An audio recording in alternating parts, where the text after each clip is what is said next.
Ho ho!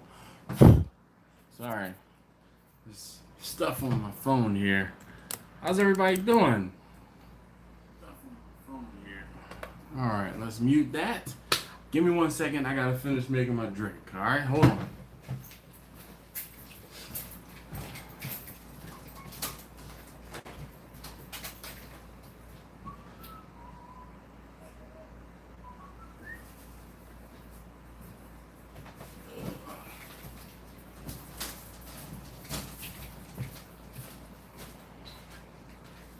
Okie dokie. What's going on, dudes and dudettes? How's everybody doing this evening? Let's get a suitable coaster. Not suitable. Suitable. How is everybody? Hello, hello, hello. Alright. So, 60 guys here. What's going on, Big Reggie Reg? Alright, let's see who do we have on the live stream. Alright, time shift, buona noche. Let's see, Zardrell, it has been a while. Alton, what's going on, man? How you doing? Let's see. Jeff, Out of Water Barbecue. Alright.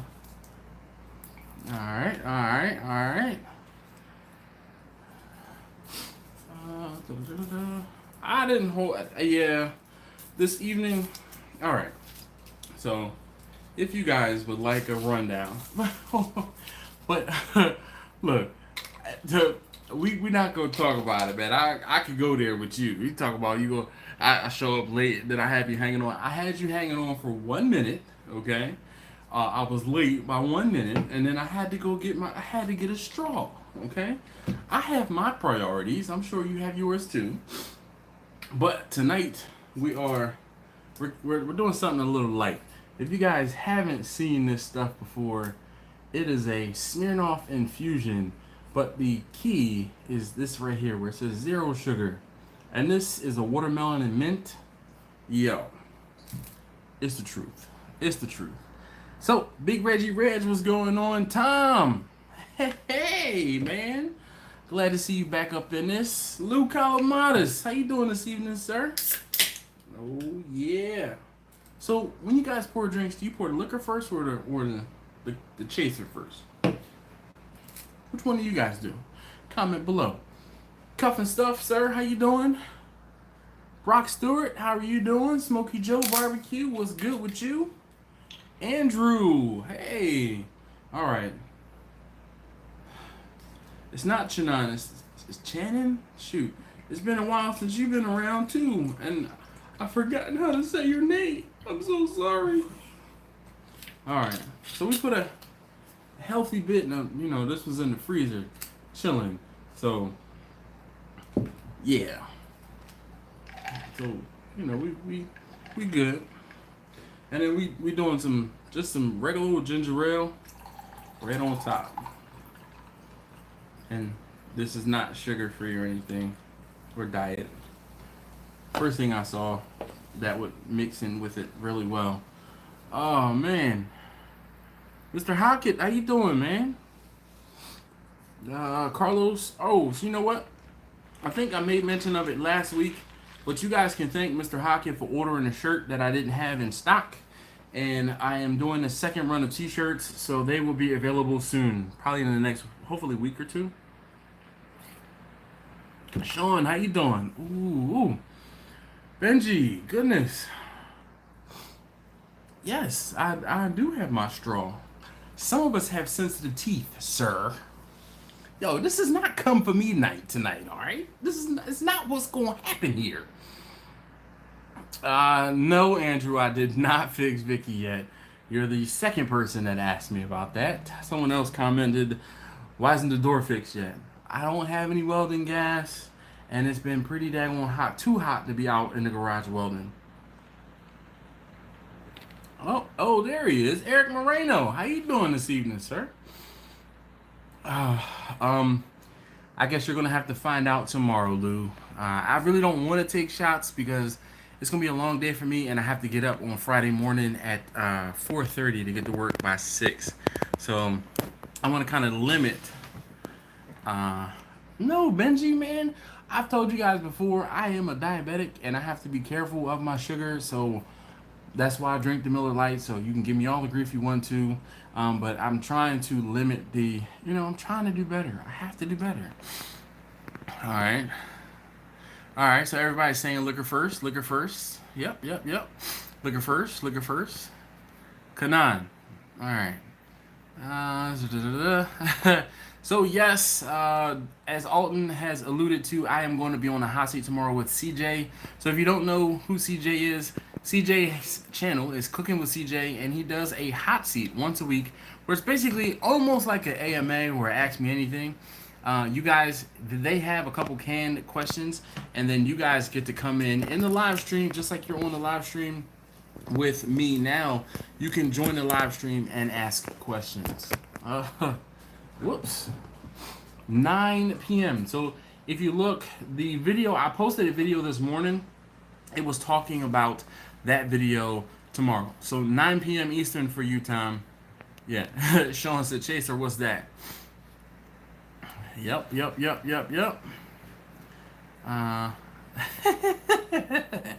Lou, let's just say it's something familiar, okay? It's something familiar. I got a little something is familiar. Is yes, another cliffhanger. I guess that's just the way it's gonna be. Paul, how you doing, man? Oh, look at that. Speaking of cooking with CJ, there's CJ. All right. You must have heard us talking about you.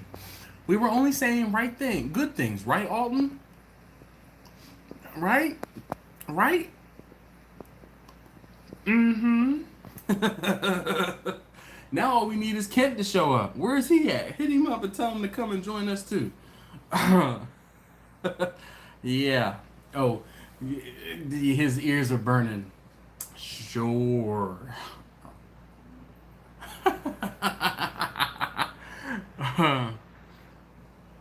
Yeah, but you see, CJ, you can't say Lou's name right. You have to say Lou Calamatis. Calamatis.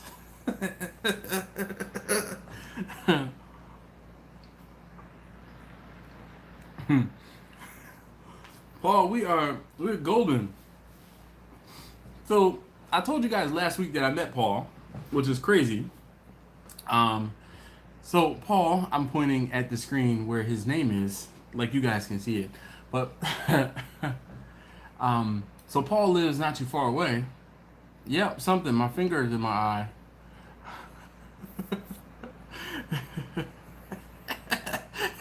CJ says he's gonna say your name, Lou, how he wants to. He said, I do what I want. Oh boy. Alton talking sideways. He said he has all his super chat money ready to get all of us drunk tomorrow. Oh man. Don't do that. I really have to get up on Friday morning. Oh gosh.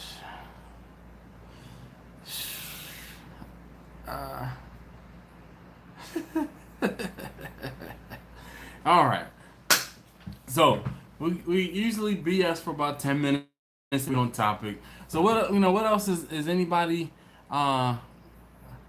really? Hold on. Time out. This is a perfect segue. I was about to say usually BS and shoot the stuff for about 10 minutes. My man Eric, his handle is Dark Mufasa there. Everybody say hi to Eric, and it's ERICK. ERICK or ERI? No, ERIK. Alright, sorry. Anyway, my man Eric, he just commented and says he has no allergies, but his wife is allergic to olive oil. Yo, that's gotta kind of suck. Yeah, ERIK. Yeah, I think it's ERIK. Eric, correct me. I always have to look at your name in order to spell it, and it's in my phone, so I don't usually have to spell it.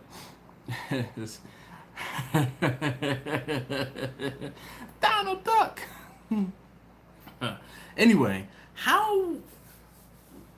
that's got to be difficult being allergic to olive oil. Like, how do you guys deal with that? Because I use olive oil usually whenever I'm sauteing almost anything. Olive oil is the base. I sauteed some shrimp last night with some asparagus, and then I made some pasta. Olive oil went into all three. Uh-oh. Are you guys still there? Somebody comment, yes, we're still here. My live stream crapped out. Okay. Mine is here. Alright.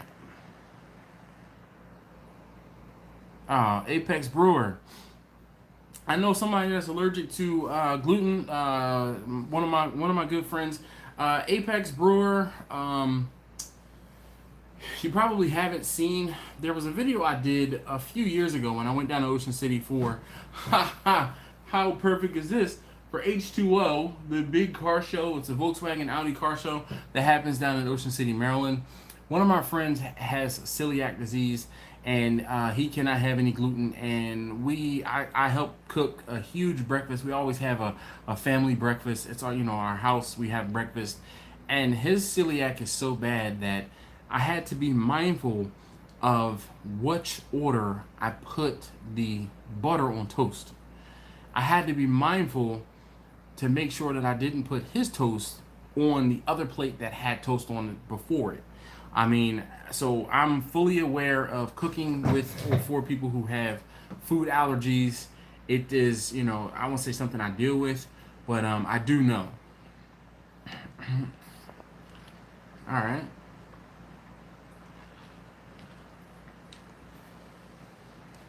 No problem, CJ. Thanks for popping in. Questa J, how you doing? Yep. Tom. When I went and met Tom, it was crazy. He was telling me that he's allergic to beef, and it's probably it's one of those things where it seems like the proteins in beef, point blank, he's allergic to. So I'm like, man, I want to send you some brisket or some beef ribs or something. And he's like, no, can't do that. So that's why Tom does a lot of ribs and pork shoulder up there in that new. How was that drum treating you, Tom? Paul, okay, everybody says they're still here. Rick's Barbecue and Specialties, how you doing? Friend and I have celiac disease, no gluten anytime. She makes killer soup though. All right. Yes, Eric, allergic to beef.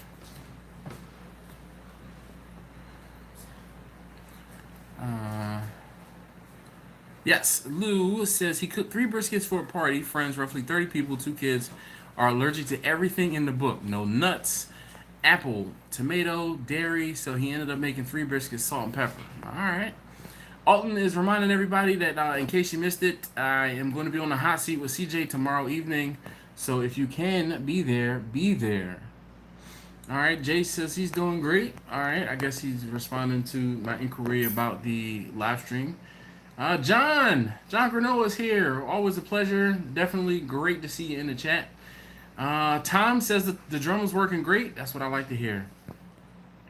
With the mellow mushroom, and they kindly refused to serve her. Yeah, because everything. I mean, it's a pizza spot, and one of the things that I have found and or seen when people talk about it is you go to a place. Sit over there quietly. Excuse me. Can I warm this up? Yeah, put it in the microwave. That's fine. I don't know if there's Just something don't. wrong with the beans. No. Just don't put the fork on the. That was number 2.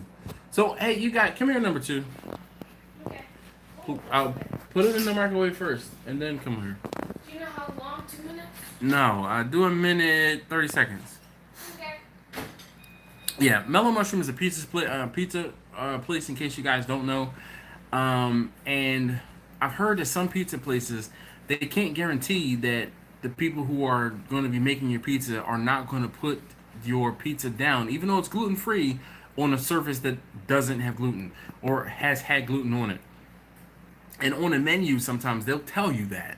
It's like, even though we have this gluten free thing, it does not mean, that it hasn't come in contact with something that has gluten in it or on it. So, hey, do me a favor, guys. Come here for a second. He's doing his hair. So, yeah, can you come down to... Yes, last week was his birthday. He turned 12. Can you guys wish him a happy birthday, please? And we'll taste tester number 2. So here you can see that the chat there, they're saying hi to you. I'm behind over here, so you can see it kind of real time over there. So no, we're pretty close. He's worried about the grates and spritz bottle, the fact the wood. Lou says his anxiety was nuts. Yeah. What's up, Rel? How you doing? Everyone's saying hey. When is part 2? Tomorrow morning, John. Benji says he likes extra gluten. So time shift. He's Brazilian. So he says oi. All right. Say todo bem. Todo bem. Little bit. Yeah. All right. So Alton says, how did you like the grilled cheese? Oh, it was good. I loved it. Yeah, they make more. Okay, maybe. John says happy birthday. Rel says happy birthday. We got Nolan's fan for life. Happy birthday. Alton says happy birthday. Flipping me off. So you guys come out of the comments to wish him happy birthday, but y'all can't say hi to me. What's up with that? Apex Brewer says happy birthday. Go get your food out of the right away. Go get your food. Instant karma. That's why you hit your arm. Alright. Quester J says happy birthday. Rick says happy birthday from San Antonio. Jeff says happy birthday. Flipper Me. Oh, now Flipper Me says hi to me too. Andrew says happy birthday. Oh, he wants to know what you got for your birthday. I got love and affection. Can you tell me what you really got for your birthday? I got a basketball hoop and a whole bunch of birthday cards and then we assembled it in the heat. Oh, that was fun. No, it was not. All right, go sit down before you drop that, please. Thank you. Jerry Springer. I saw one over there on the. Yeah, that's what I was about to say. Mr. Hawkins says happy birthday. I think it's that hot. All right. Happy birthday. Taste test number 2. John wants to know, when are you coming to Tampa? So when Grandma and Oh, so my mother-in-law and father-in-law are quite possibly moving to Florida. So possibly, it'll happen. All right, so let's see. So Tom says hi to me, thanks. John says hi to me, thanks. Come on, just happy birthday. I did come on the camera. Look, I didn't threaten to throat punch him. No, I pulled up short. I stopped.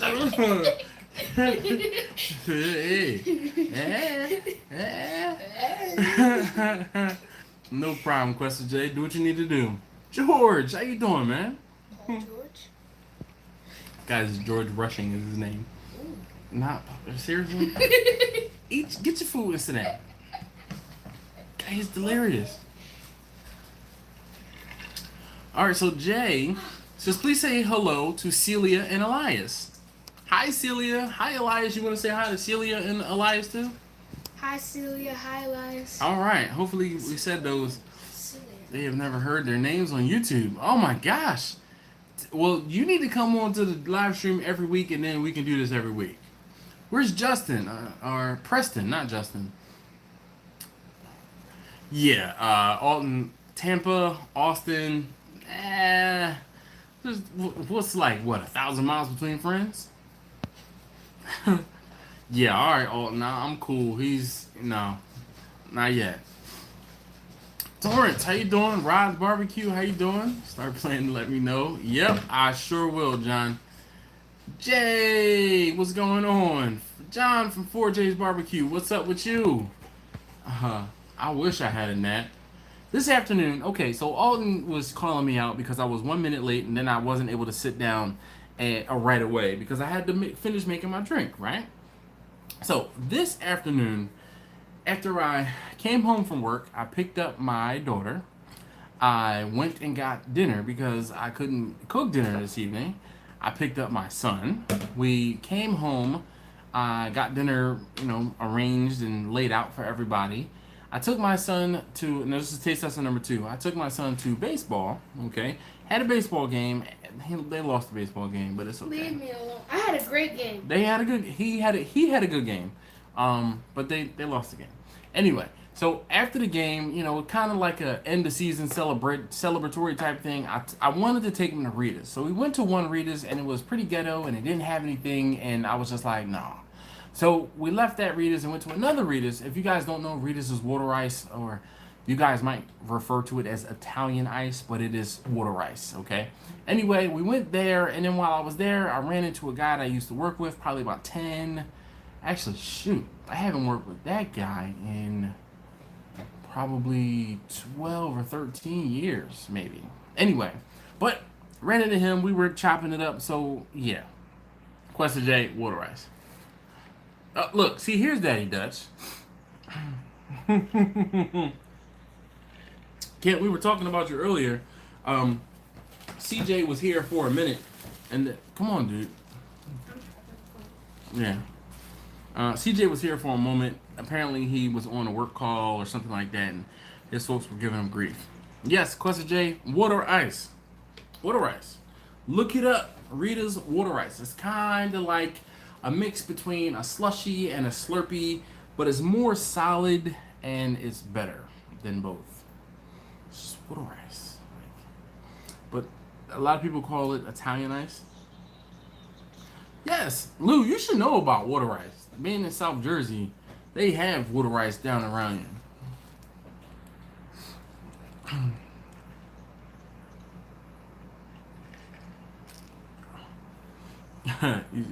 What are you doing, face? I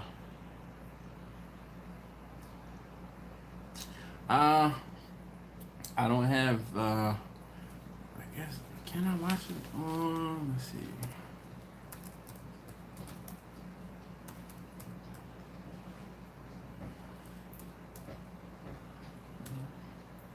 Lindsay on?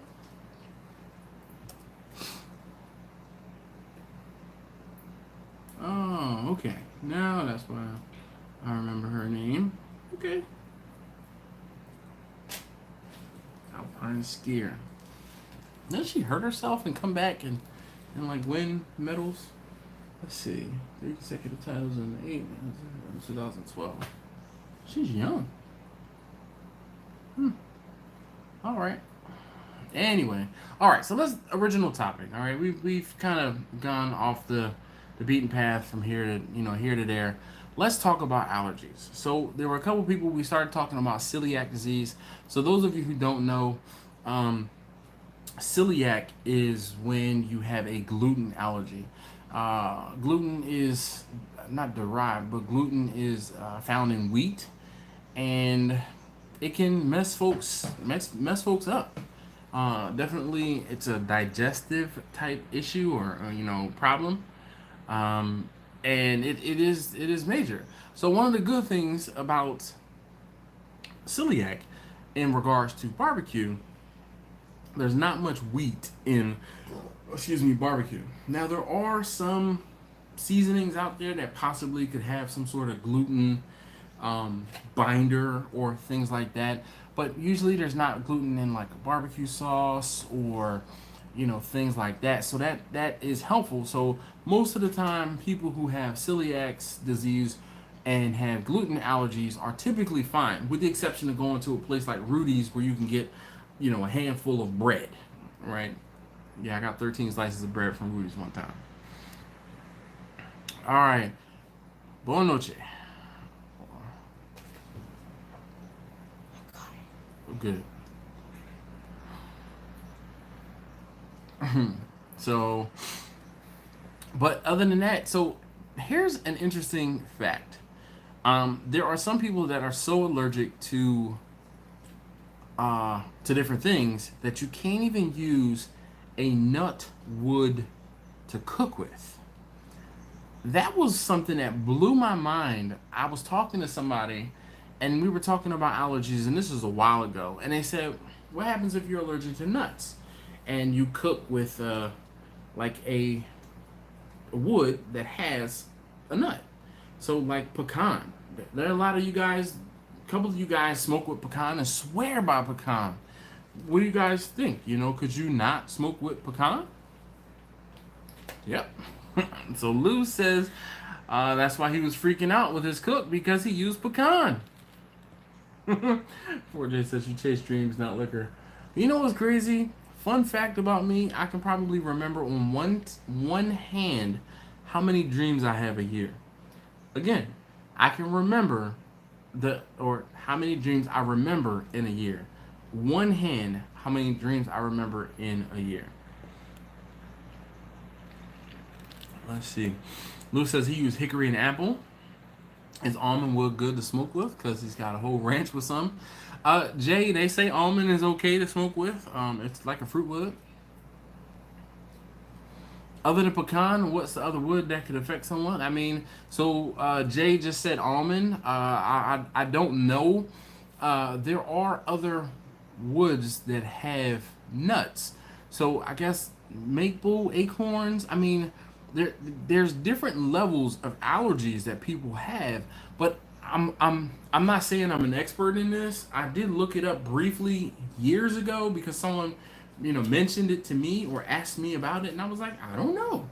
So I looked into it. I'm only saying this, and I'm only talking about it because I want to start the conversation, and I want to get you guys, because it seems like more and more and more and more people are more allergic to different things. So if you get that mindset out there, hey, if you get ready to book somebody, if you're getting ready to cook for somebody, or someone's getting ready to eat your food, you can say, hey, you know, would you happen to have any allergies, like nut allergies? Now, one of the things that is crazy, everyone always talks about how they have huge peanut allergies, right? I know we all know somebody that has a peanut allergy, especially kids. But what's crazy is most people don't realize that Chick-fil-A is like the #1 purchaser of peanut oil. And they cook in peanut oil. The refinement process of making that, or the refining the oil, takes away all of the allergens, or enough of the allergens that the USDA has basically said you should not have a reaction.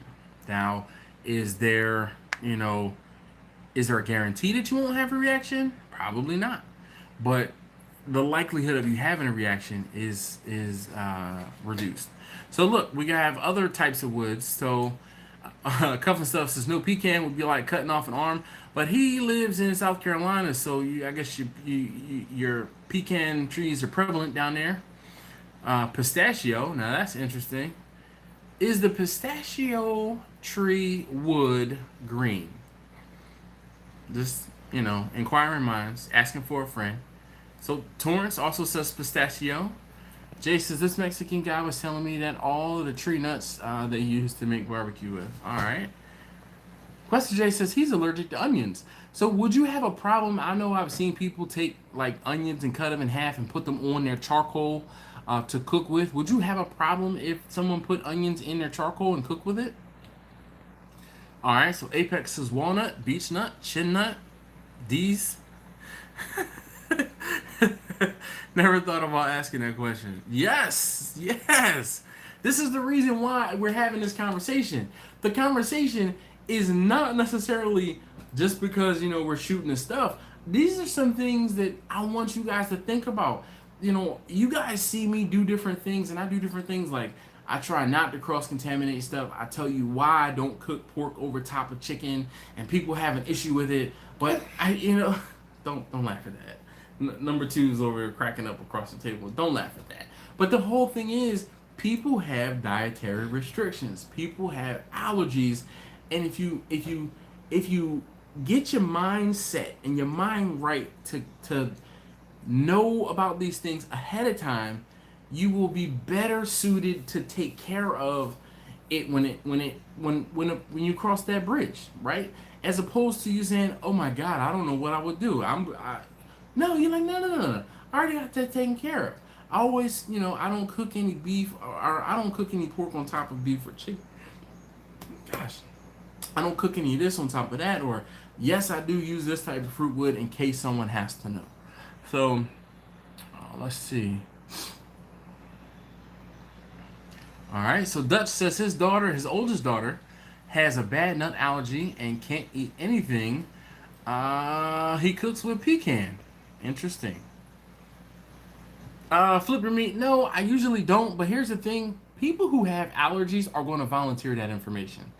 I am going on a trip out of town with my kids next week, and one of the kids who's going to be staying with us, he's going to be, rooming with us. His mom, I didn't even know he's got allergies. It's just I won't say I've never been close enough to him, but he's in a different grade than my son's. But he's, I get to go as a chaperone on this trip, so he's going to be staying with us. And she's like, "You have any questions for me?" And I'm like, no. And she pulls out this bag of stuff, and I'm like, I guess he's got allergies? She's like, "Oh yeah, look, here's an EpiPen, and here's this, and here's that, and blah, blah, blah." I'm like, "What?" And an inhaler, and this and that. I'm lucky I dodged the bullet. We have been very lucky. We have had no allergies, no asthma, none of those things, okay? But that is what got me to thinking about the topic at hand tonight. Because it's like, again, he knows he has an allergy. And I don't know how severe his allergy is or how, insignificant his allergy is. But she said he knows he has an allergy. He will make it a point to tell you. So most people, Flipper Meat, to answer your question in a really long way, will tell you. They'll volunteer that information. So Lou had a cook this past weekend. I'm sure he didn't ask the people he was cooking for if they had any sort of allergies. They probably said, "Before we do this order, are you able to cook for X, Y, and Z because we are allergic to this, and what about that?" So Jay, so I would hope that the nitro gloves are not as, because you guys see, I use those nitro gloves all the time in my cooking, and I hope that they are not a problem to someone who has a latex allergy. But I don't know. That's a really good question. Thank you for bringing that up. Ron, how you doing? Uh-oh. Hi. She gave me a dirty look. I might want to see you sometime next 24 hours. I haven't seen you since yesterday. Let me. I'm getting fussed at. I'm just taking it like. You ain't even come stay and say hey. I can't. Hey babe. It's been a busy afternoon. All right, so let's see. South Jersey. Yes, exactly, Ron. Right across the water from Philadelphia. So I guess, are you in Camden or further south? I'm good, simple man. I'm good. Thanks, Riches. It's more of onions are the food of the devil. Okay, so are you allergic or you just don't like them? Because my wife's niece, she doesn't like onions, so she says she's allergic to them.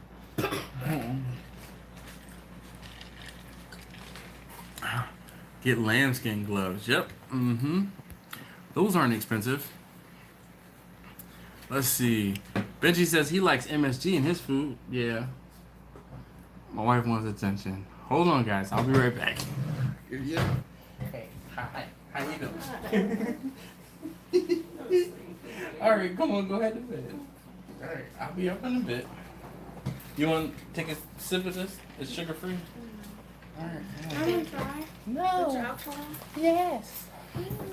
See, mommy said she was going to bed, so I was trying to give her a sleep aid.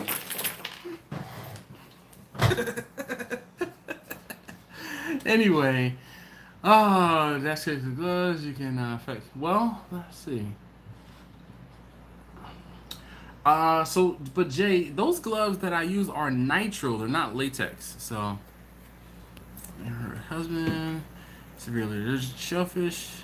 Didn't have any, but when it came to work on Monday, her face was a balloon. Wow. Let's see. All of her smokers. Well, thank you, Ron. I appreciate that. So, Ron, you might be kind of new here. The first hour, we try to stay on topic and talk about the topic at hand. The second hour of the live stream, we kind of shoot the stuff, shoot the breeze, and we kind of talk about any and almost everything. Stick around. Usually there's, I won't say drunken shenanigans, but typically we're all like feeling kind of good and we have a good old time second hour. Wow. Lou, that is nuts. Lou said his his wife went to a dinner. Coworker of yours and her husband, she's severely allergic to shellfish. She didn't have any, but when I came to work on Monday, her face was like a balloon. He said it was from saying goodbye to everyone. You know how everyone kisses on the cheek to say goodbye? It was crazy. Wow. Whew. So Lou says, yeah, they brought it up to him. His clients brought it up to him that they had allergies. All right. No problem. I'm not cooking anything tonight, but I do have some ribs I need to take care of for Saturday. I also, and this is something that I kind of contemplated talking about this. I'm gonna kind of tread lightly, and I'm gonna talk about this. And if you want to contribute, if you want to help me out with this, then more power to you. If not, I'm going to take care of this myself. So, near and dear, one of you guys is sick, and it's one of those things where this person has been commenting on videos for quite some time, and then he kind of went dark, and I'm like, yo, what's going on? Like, Tom will tell you, I checked on Tom, and I was like, Tom, yo, I haven't seen you in the comments lately. Did I say something to piss you off? Tim, I called Tom, left him a message at home, okay? Sent Tom an email. He's like, man, I feel kind of special. You reached out to me and made sure I was okay. He's like, nah, I was just on vacation. Okay, cool. I feel better about that. All right. So, I won't say now Tom lets me know when he's going to be on vacation, but I do genuinely miss you guys when I don't see you in the comments. I talked to Caden the other day. All right. For those of you who have been wondering where the forward hate jokes have been, Caden, I guess, is doing typical high school stuff. Caden is a young boy, but Caden has a little life. Maybe he has a new girlfriend. Remember before I was giving him grief because his girlfriend broke up with him, and now he had all his time for his boats and his money and his ATVs. His boats, his guns, and his ATVs. But Caden hit me up on Instagram the other day, like, yo, man, I'm sorry I haven't been in a live stream. I'm like, well, look, the fellas have been in the live stream, still dropping the forward hate, so, they're not missing a beat. I say all of that to say, one of you guys is sick. He hit me up the other day, and he says, hey, man, I found out I do have cancer, okay? And he said, before I go, I would like to taste your brisket. He said, it looks so good. So I said, okay. He said, let me know what the minimum order is. I'll do that. And I said, okay. In my mind, I'd already said, I'm going to take care of this. However much I can spare to send him, I'm going to send it to him. I'm not going to charge him anything. I'm just going to let him know when it's coming. Okay? So I plan to do something like that this weekend. That being said, there is a little $ probably down in the chat or near the chat. If you would like to contribute something to me sending this man a brisket, please do. I'm going to ask once and once only. If you want to, help me out in doing that, please do. Other than that, I will take care of it. That's not an issue. That's not a problem. But he's one of you guys. And if it were one of you who were, in a similar situation, I mean, we're family here. All right. We're family here. And I hate to be like a Debbie Downer. But if at all possible, if something were to happen to one of you guys, I would like to be able to facilitate being able to help somebody else out. That's all I'm saying. So if you care to, or if you choose to, or if you want to, please do. But I would like to send him a whole brisket for him. Yeah. Anyway. All right. So Ron says he's in Camden. All right. I spent some time over in Camden. I had to visit a friend or two over at the prison over there. Charles the Barber. How do I look tonight? I need to shave my head. But I did shape up my beard, and I trimmed it down, and I cut my face up, So there's been somebody in the comments, because we talked a few weeks ago, he's been getting on me about needing to trim my mustache back because it was coming over my lip, and I needed to line up my beard and, trim it down. I mean, jeez. All right. Cuffing stuff, since most of us are married. So, all right, I'm a couple minutes behind. All right. Flipper B says, I'm allergic to people who are nuts. Thanks for latex up, guys. Actually, something I'm getting sick. Really? Well, that's crazy, Jay. Thanks. Because Smoking Joe's Pit Barbecue says he's allergic to barbecue because of weird food allergy. Rice flour, anything with rice. Really, Benji? Okay, that's interesting. Hey, Richie's Barbecue. How you doing this evening? So allergies are more of an issue today than ever. Yes, yes, exactly, simple man. Hey, East Coast Tony, how you doing? Hey, Tom, but it's true. I hit you up to check on you, right? Wow. So you guys are awesome. All right. Uh, okay. All right. Then Paul, I will do that. Paul says I gotta ask after 10. Wow. All right. All right. All right. So, um, cool, guys. Like, I really want to say thank you. And it's not like this is something that I'm trying to tread lightly, and I'm not trying to put this man's information out there on the street or anything like that, if you will. But the whole thing is basically, he's been commenting on the videos for a very long time. He told me that he found my videos while he was in like a chemo type treatment in the hospital, and he's like he looked forward to my videos, and I'm trying not to get choked up because it's dope that that was the case. And he's like, basically he looked forward to the videos, he had something to look forward to, and that's real. So anyway, that's pretty much, yeah, we're gonna stop talking about that because I feel like a ninja is cutting the onions.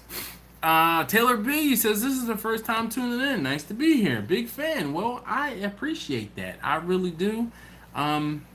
Thank you so very much for hanging out and spending some time with us.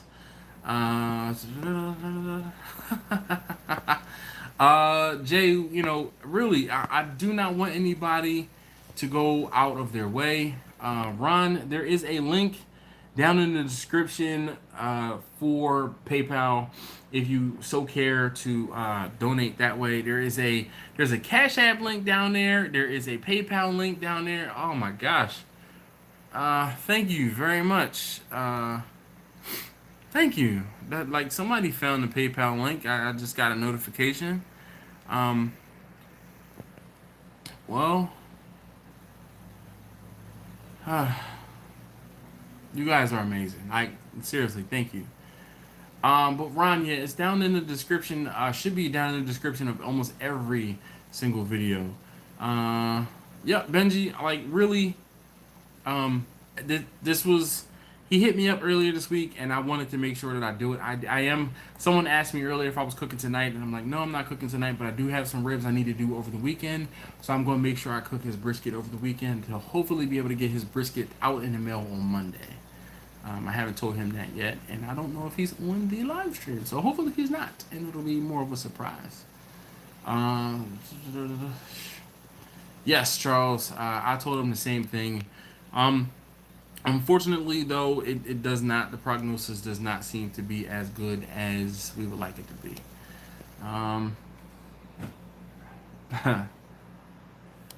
Alright, anyway, so, back to allergies. So, I'm glad that there are a couple of you guys who are dealing with something or someone that has a,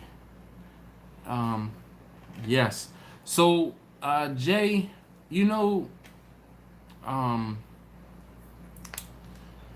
yes, B is for Bill as an F is for cancer. So did you know the guy's name is Andrew? He actually lived local to me. I did not get to meet him, but I know like the shop where that worked on his car. I know the guys that are there at that shop. I car show, hooking up with people, linking up with people. I know the shop. I know the his car and his organization was Driven to Cure. So I knew of him, and like we kind of crossed paths a time or two. I saw his car out on the road a time or two, but I never got to actually meet him and talk to him. But his name was Andrew too. Yes, that R35 was mean. That orange R35 was mean. Thank you, Mr. Hockett. Definitely appreciate that. But the whole thing is, he passed away recently, and it was like surreal because he was sick and he was kicking cancer's butt, and cancer is a horrible thing.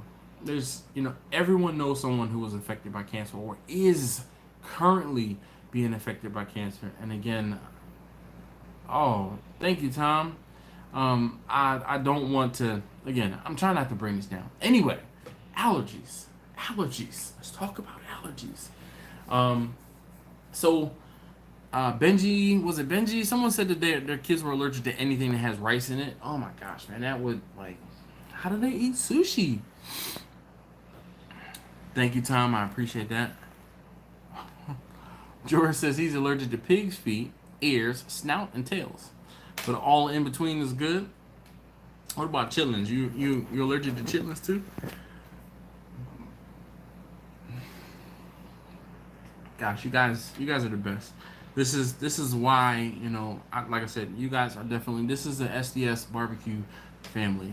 Those of you guys who take the time out of your, you know, schedules, I won't say lives, because, you know, it's not just your life, it's your schedule. You guys make time to sit here and we shoot the stuff and we talk about something in common that usually revolves around barbecue or not barbecue. And I just really want to say thank you to you guys for doing that. I really am appreciative. I really am appreciative for you guys hanging out with me. And for those of you guys who watch this, or, you know, like in a rerun, watch this later, I appreciate you guys too. It's not just you guys who are doing a live stream, because I got a lot of comments from folks who, you know, might be watching this in the replay on their way to work tomorrow, or on the replay in the morning when they wake up, or on the replay when they are in a different time zone. Okay, my man over in the Middle East, you know, I'm sure if he were awake at like 3 o'clock or 4 o'clock in the morning to do it, you know, here. All right, let's see. Benji, you're amazing. Rick says he's lucky and blessed. He's not allergic to anything except for work. Yep.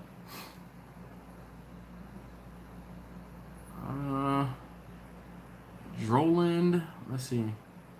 Drolad Nap? How do you say that? Or Dr.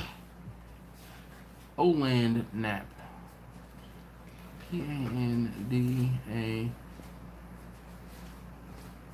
Panda Lord. Panda Lord. It's probably that.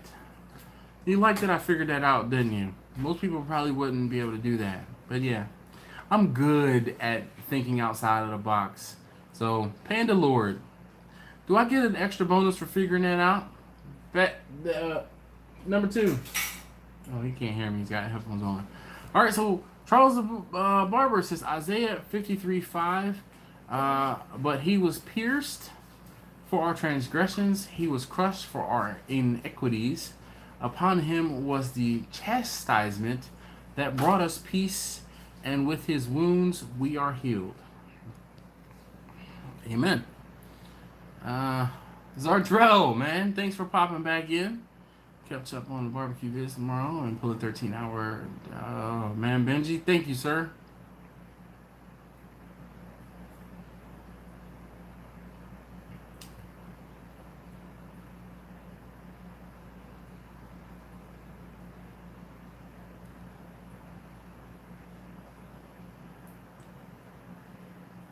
I have not fixed Vicky's door yet.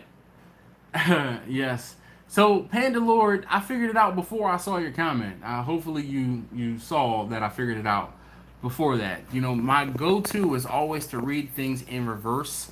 That is one of the first things that I try to do. So, you know, I'm like, Doctor, no, wait, Panda. Oh, no, that's Panda. And I'm like, Lord. Oh, wait, that's Panda Lord. Oh, yeah, buddy. Wow, Benji. Look, I'm not mad at you for that one. Benji said, I'm paying cash for a house.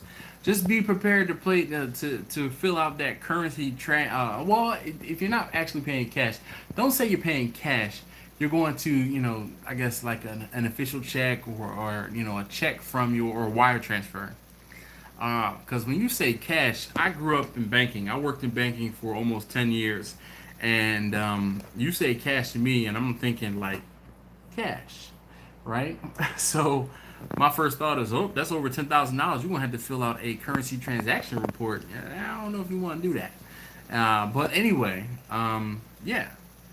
I'm still stoked on this Pandalord thing. Pandalord, you know, you gotta come back and say, you know, what's up, but you know, he said, wow, I get an extra bonus. Yes. Yes, Benji, you know, that is something to be congratulated. That is pretty dope that you are able to do that. Definitely. So, what other allergies have some of you guys encountered, you know, with friends or family that we can kind of talk about that would be a good means to try and alert other people that this is a thing? Again, you know, as I stated earlier, as I said before, there are plenty of people who are having, and it's becoming more prevalent that people are allergic to stuff. You know, more people are allergic to things. Yeah. Ooh. Benji. Gosh. Well, look, Benji. Maybe. Well, I'm an optimist, right? So I'm like, oh, it only took 38 years. Well, guess what? It didn't take 40. All right. That's all I'm gonna say. So let's see, Pandalord. I just like that. This is dope, man. All right, or are you a male, female? You know. All right, I gotta include the ladies. There are some ladies who watch my videos from time to time. Let's see. Pandalord says mushroom allergies. I had to administer epi and do CPR on his mom on 2 occasions. Wow, is that like day and night? I only think of you on. All right. Anyway, bad joke. Sorry to hear that, but wow. Well, you're a hero, man. All right, so Taylor B says peanut and pecans, actually different folks, but both very allergic. So peanuts and pecans are actually 2 different things. Pecans are nuts. Peanuts are legumes. Did you guys know that? Pecans are tree nuts. Legumes are root nuts. Well, they're not actually nuts. They're more like beans. Peanuts are more like beans. Came to the point. You have too much password. Yeah, man. Oh, Jay, thank you, sir. So if you haven't already, there are 38 of you guys on the live stream. If you haven't already, please hit that like button for me. That thumbs up. Not only does it make me feel better about myself, you know, it gives me some confidence. Yeah, all right. But it also helps these videos do a lot better. It helps my channel. Eric says he's allergic to funky coworkers. He said he passes the hell out. Yo, I am not good with smells, like really bad smells. Yo, my kids throw up. I am a sympathetic hurler. Like, oh no, I can't do it. I can't do it. Kid Cudi. What about Kid Cudi? Did you know his name is Scott? Yep. Question J says pecans or a toilet. Okay. It's not barbecue, I know, but it's not barbecue, but I knew a woman who was allergic to strawberries. I found out the hard way with some strawberry edibles. Ooh, wow, Rick. We're not even going to ask you more about that. Question J said, all right. Tom says, I like peanut shells. Are you, you know, so speaking of which, it's peanut shells. So it was crazy. The first time I went to Texas, I went to a Texas Roadhouse. Now, those of you guys who are in Texas and those of you guys who have experienced the Texas Roadhouse in the last, probably 12 years. Yo, Kevin, thank you. In the last 12 years or so, you guys know that they have the nuts and then they just kind of let the nuts hit the floor. Same thing with Five Guys. You used to walk into Five Guys and they would just let the nuts hit the floor because they would allow the oils in the peanut shells to actually oil the floor, oil the cement on the floor, or whatever it was. I don't know if it was a wives' tale or not. And it would keep the floor shiny, and they were looking cleaner because they were greasy. Yeah. Some people use beer as a liquid in barbecue. Some people are allergic to beer, hops, and barley. Benji, that is a great one. Wow. That is a good one. I never thought about that. And I tell you, I don't use beer in barbecue because I don't want to waste the beer. Nah, man, that's no way. Is that what you meant, Dan? Yeah. You carry an EpiPen when you cater places? No, Charles, I do not. EpiPens are not cheap. Yeah. Benji says peanut shells are great for wood floors. No. So, Charles, again, this is one of those things where the responsibility lies on the person that is allergic to something, not you.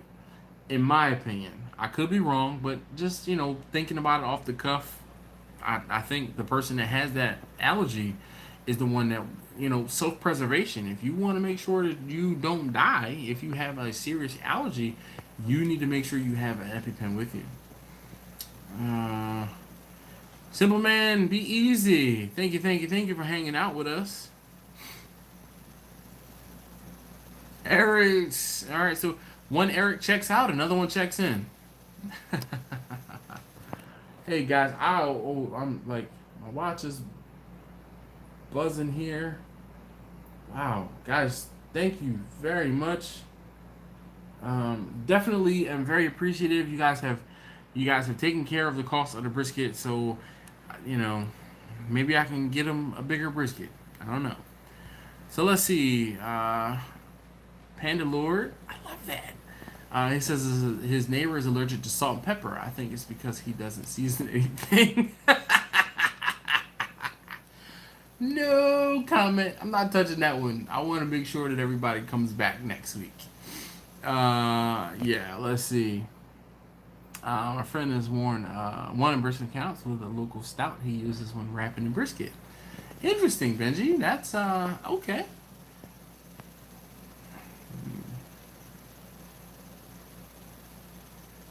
Oh my gosh. Yes, I did, Lou. I am very appreciative. I saw it kind of buzzed, but I did see your name, Lou. Thank you very much. Let's see. Ex-Texas Longhorn. Okay, I guess hook 'em horns. All right. Love the fact that you love my content. Really appreciate it. So John from Drive Crash, or his Drive Crash channel, is from No Bull Barbecue. Is that what it is? Or No BS Barbecue? It's No Barbecue. He said he named his business after after working at a fine dining place for 10 years after all the special ordering. Hey, Mr. Hockey, thank you very much, man. Again, look, yep, hook 'em horns. Thank you, sir, and I will be in touch as soon as the shirts touch down. I will let you guys know, and I will probably I don't know. I will figure something out, but I'll let you know. Hey, it is Ricer from Dead Broke Barbecue. Let's see. So yeah, I like Smirnoff. All right. Let's see. What's up, Riser?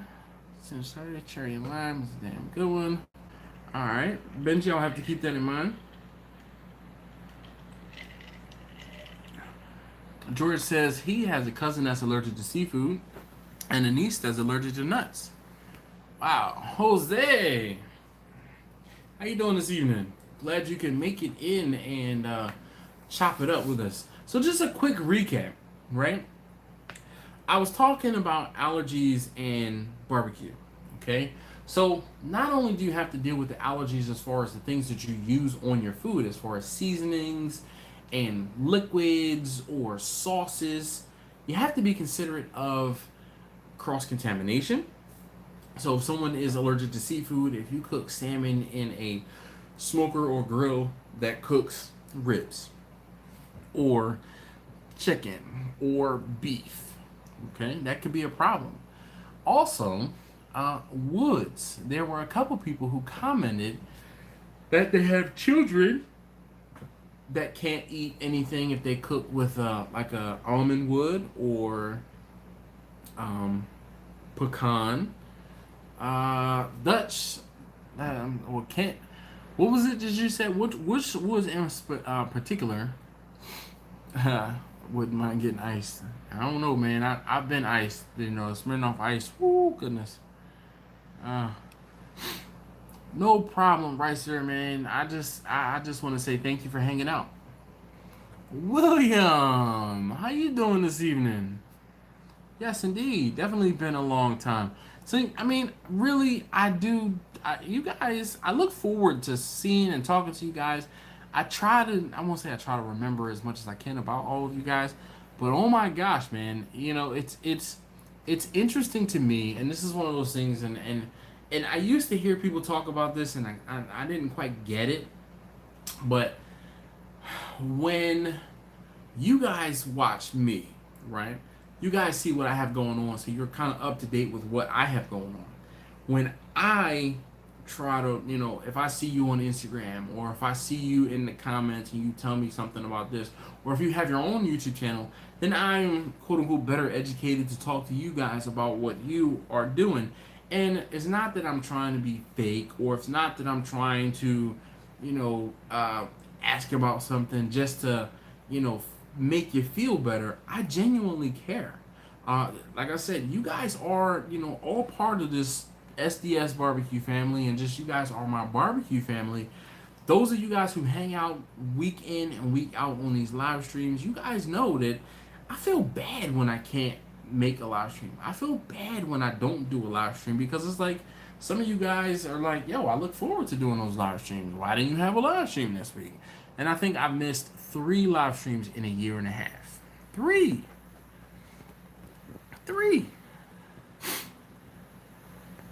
Huh.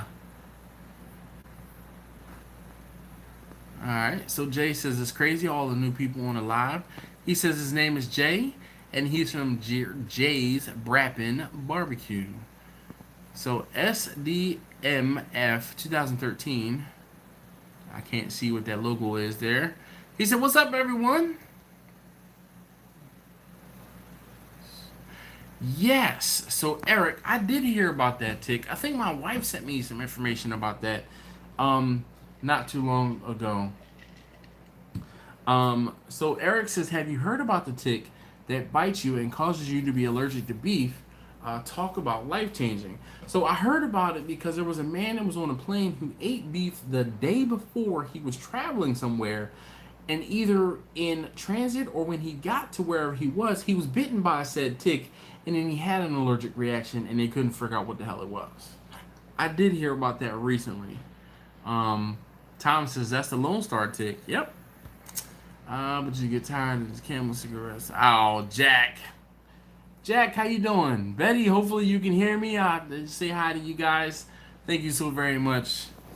Jack, I feel like Jack's being modest. He tells me his barbecue sucks every single week, and ain't no way it hasn't gotten any better. All right, so is that Mr. or Mrs. Mahoney? Thank you very much. He says he loves me and my family. Oh, thank you.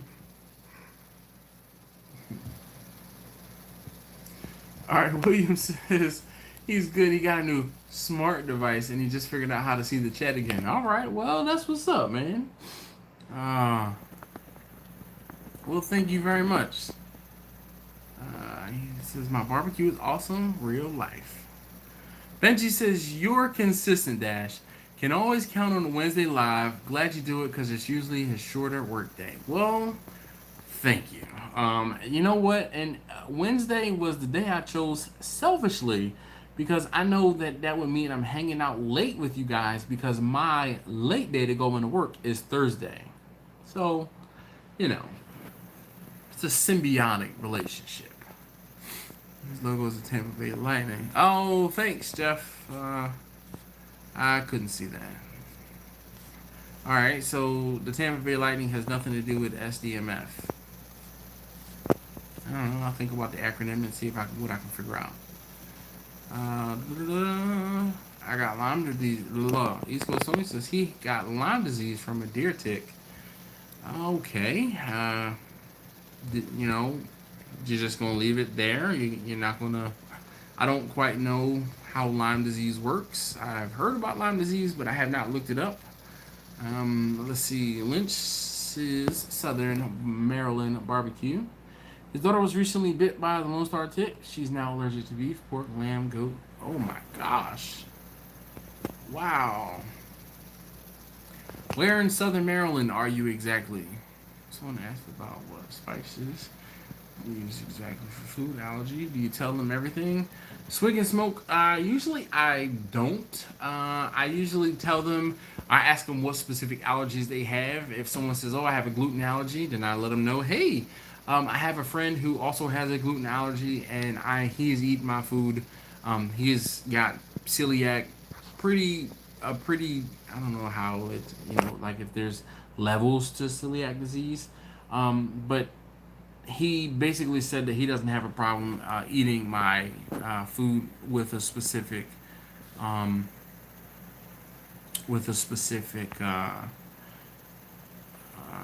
seasoning on it. Sorry, brain fart there. So, Navy Corpsman. All right. So is that what that means? SDMF. Loose is. Oh, my late is his early. Jeez. Benji says, Dash, what's your favorite dish, non-barbecue, to make at home? That would be fish, because it's my... No, my wife and I had this joke the other day. She fried some fish, and we kind of went back to the Eric B. and Rakim paid in full, talking about the fish being my favorite dish. I tell you what, I could eat rice almost every single day. So the lady that used to watch me as a kid, she lived down the street. She was from São Paulo, Brazil. Okay. And I have an appreciation for rice that no one else in my family does, because she watched me for like the first 3 or 4 years of my life. And my mom used to walk me down the street or just drop me off at Miss Katarina's house. And I would go into the house, and Miss Green, whoo, we used to have rice and beans every day, and I could eat rice and beans all the time, definitely. But as far as like food and things like that I make, I like a basic spaghetti, and I don't like meatballs, so I like a spaghetti and a meat sauce, and it's got to be like extra hearty meaty, so like a beef and like some sausage. But he said non-barbecue. Fried chicken, fried fish, again, because it's my favorite dish. Nothing's wrong with your logo, I just couldn't see it. SDMF 2013. Alright, Calvert County, or I guess Calvert, Maryland. Anyway, Lyme works in different ways for different people. I use a friend that got bit, half his face got paralyzed, and it took him almost a year for it to get normal again. Okay.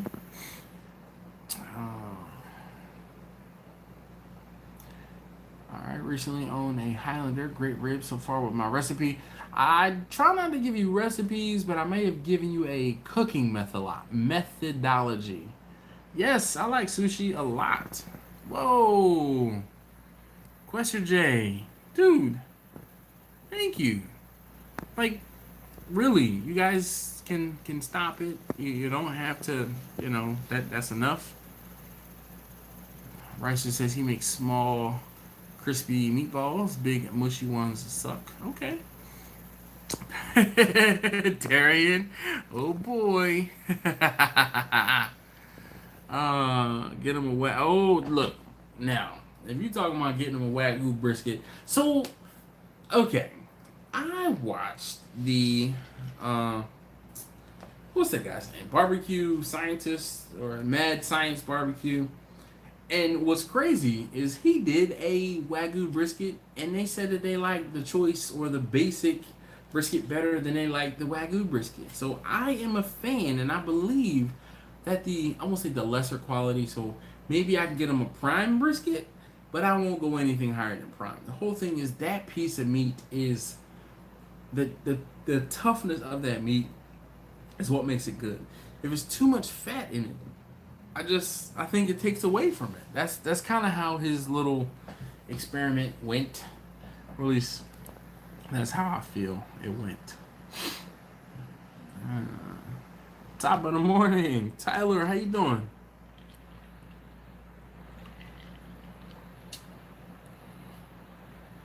All right, Benji says when he gets his house, he's building a brick oven in the yard. His second passion is pizza and Italian food. All right. What about cannolis, Benji? What's up with the cannolis, man? You got me? Oh, thank you. Is it Mr. or Mrs. Mahoney? All right, I want to make sure because it's just like H.M. Mahoney. All right. Well, they say your cooking makes them smile, and my kids are the best. This is caused by a tick bite that carries a certain strain of bacteria. East Coast Tony, I did know you were in. Some of you guys know. Some of you guys might not have known. East Coast Tony is in a wheelchair. Like I said, I didn't know to the extent of what Lyme disease did to you. But wow, he says Lyme disease is caused by a tick bite, tick that carries a certain strain of bacteria. And he said that put him permanently in a wheelchair 9 years ago. Well, you're still doing barbecue and you're still, kicking butt and taking names. So you're definitely cool in my book. You just might be a little shorter. I'm cool with that though. My wife and myself watch your videos. All right. That still doesn't answer. No, anyway. Tyler said he was on a bike ride. Ooh. Shane, how you doing this evening? All right, so let's get this out of the way. You guys asked me to talk about this again during the second hour, so I'm going to talk about it briefly. So, one of you guys hit me up the other day, and this has not been the other day. I'm going to kind of give you a little bit of a backstory. Some of you guys know that, I'm trying to tread lightly here as I say this, from Connecticut. Headline, it sucks. Oh man, where in Connecticut you from? Not that because Tom is up there in Connecticut. No, he's in Massachusetts. Sorry, he's near Connecticut. New England. Y'all, blah. Anyway, so one of you guys reached out to me and told me a while ago that he found my videos and he was very appreciative of the videos that I put out because it helped him while he was in a hospital dealing with cancer treatment. He got out of the hospital and he was on the road to recovery, and then he found out that his cancer had returned. He found out he was, doing biopsy after, not biopsy after biopsy, but he did biopsy and, oh, okay, I've heard of Torrington. That's where all the Haggard Garage Boys are from, as well as Rancho Miata. Where's Rich at? Rich Discoveries, he's not here tonight, but he's from around in I think he says Central Connecticut. Anyway, he told me he had cancer. All right, and he told me he was doing better. He's like, yeah, I'm back home. I'm getting better. All of these things, and I won't say relapsed, but I guess it didn't all go away. It didn't all go away. That being said, he let me know that basically he's not going to be here much longer. And he asked me to send him some brisket. So I figured I would put it out there to you guys. Again, I said this during the first hour. I pretty much said, okay, how much brisket do you want? And he said, whatever I have left over. He pretty much just wanted the minimum so he could try it. So I said, okay, and no problem. I said, just send me an address and I'll take care of the rest. So I was going to send him a whole brisket, okay? But I wanted to see if any of you guys would be willing to contribute to be able to help me to buy him a bigger brisket and to help take care of some of the shipping costs and things like that. So if you are willing or would like to do something like that, I would be greatly appreciative. If you don't and you can't, don't worry about it. Down in the description below, there is a dollar. This is not description. Excuse me. In the chat, when you leave a chat, there's a $sign image. You can click that, and if you want to leave a donation there, that's great. If you want to, in the link in the description below, there is a PayPal link and there's a CashApp link. if you wanted to ever help the channel out, you know, if you guys are like, oh man, you know what, here's a couple bucks for some beer money. That's what I used to put up there because, you know, Wednesdays, you know, I need beer money too. But if you felt so inclined to contribute to the cause of me sending this man a brisket before he goes, I would be appreciative, and I'm sure he will too. So, that being said, if you haven't already, please do me a solid and hit that like button. Okay? Well, I Question J, you know, I'm just gonna say that, all right? If you haven't already, please hit that like button for me. I'd greatly appreciate it. I tell you guys all the time, it really makes me feel better about myself, and it gives me confidence, and it's like, yes, it's I won't say ego booster, but it's a confidence booster. It also helps my channel, and helping the channel is dope to me, and I really appreciate you guys helping me out and hanging out. So yes, Michael, yes indeed. All right, Mr. Mahoney. Hopefully you're our Mr. Hopefully you're back there. So thank you for popping back in and hanging back out. Mr. Mahoney, do you drive a Corvette? Do you have a Corvette? I don't know. I met someone recently that has a Corvette who was from Connecticut. He helped me out with an issue I had in my garage, and you know, wanted to know if that was you or not. Yes, definitely. All right. So other than that, guys, what do you guys have going on? Anybody cooking anything special this weekend? Doing anything special? You know, usually we kind of segue into something completely unrelated to the topic at hand, and I hate to just like be a Debbie Downer, but I wanted to talk to you guys, like I said, because this man hit me up and was like, "Hey, I want to try some of your brisket before I go," and I'm like, "Say no more. I will take care of it." Looking at Granite this weekend again. Hey Lou, thank you very much, Mr. Calamatis, for hanging out with us. Definitely. Oh yeah, Lou's gonna hang out tomorrow. I guess Lou, you have a standing question. What is your standing question that you asked, so I can study for this test that you're gonna give me?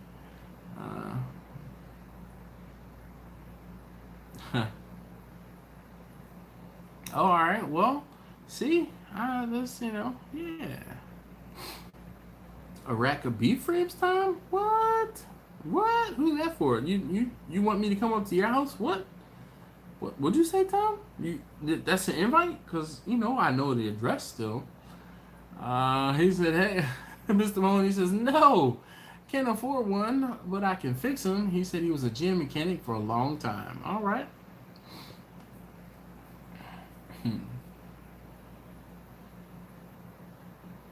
Oh, he says he's a paramedic now. Okay.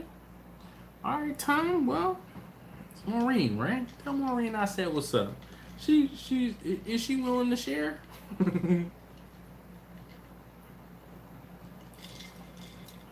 Ricer says he's cooking brisket, ribs, and wings. You're not just cooking brisket, ribs, and wings. You're cooking briskets, ribs, and wings. Like lots and lots and lots.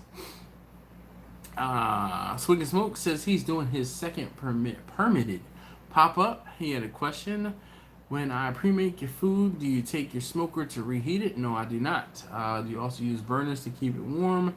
He said he's worried about drying out. Well, if you're worried about drying it out, so what I do, Kevin, right? Kevin! What I do is everything gets reheated before I leave. I usually don't have that much food where I can't reheat it in my oven. If it is a lot, then I might fire up a smoker to reheat it. If it's that much food, I will hopefully be able to take it on site and reheat it there. But with that being said, reintroduce liquid to your meats, possibly, if you can. If you can't do that, then make sure everything is covered. And the air is the enemy. Air is going to be what dries stuff out, not necessarily warming stuff. When I warm things up, I'm only warming it up at like 300 degrees max. And then once it's warm, I'm going to kick the temperature down to, let's say, 150 degrees, 140, 150 degrees. So it's just going to be on a keep warm type cycle or deal, so I don't dry anything out.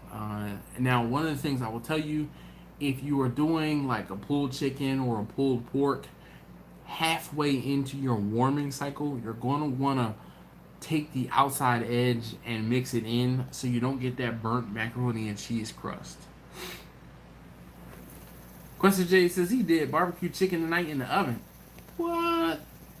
Time, alright, well, you let her know, when she gets home. Everyone calls him Homer. Alright, Homer. I guess I'm on everyone's status. Yeah. Alright. He says perfect barbecue meal. Setting cooker time. Setting cooker time of year, everything, and they didn't make it standing question yet. Okay, well, thank you. I will study. Let's see. Hold on, let me read it back. Perfect barbecue meal. Setting, cooker, time of year, everything. Alright. Perfect barbecue meal. Perfect barbecue meal. I'm gonna draw a blank tomorrow, I'm sure. Hey Lou, thank you very much for hanging out, man. Appreciate it. Robert, how you doing? First time? Well, I'll be gentle. Wrap it and warm it. Yes, indeed. Question J says grill is in storage. Oh, sorry to hear that, man. All right. So, Smoking Boot Barbecue says, how do you manage a full-time job and a barbecue hobby turned drop-off catering business? All right. So, to be completely honest, I did barbecue part-time, and I was selling barbecue to my coworkers. Now, I will tell you that there were, and I've talked about this before, it was not sustainable what I was doing. I was getting up and being at work at 5 o'clock in the morning, 5:30 or 6 o'clock in the morning. There was a point where I was able to come in at 5:30 in the morning, and other times it was like 6 o'clock. Anyway, I would come in at 5, in the morning, or, before 6 o'clock. And it was every day, Monday through Friday. All right, and it was in my experimenting phase of barbecue, right?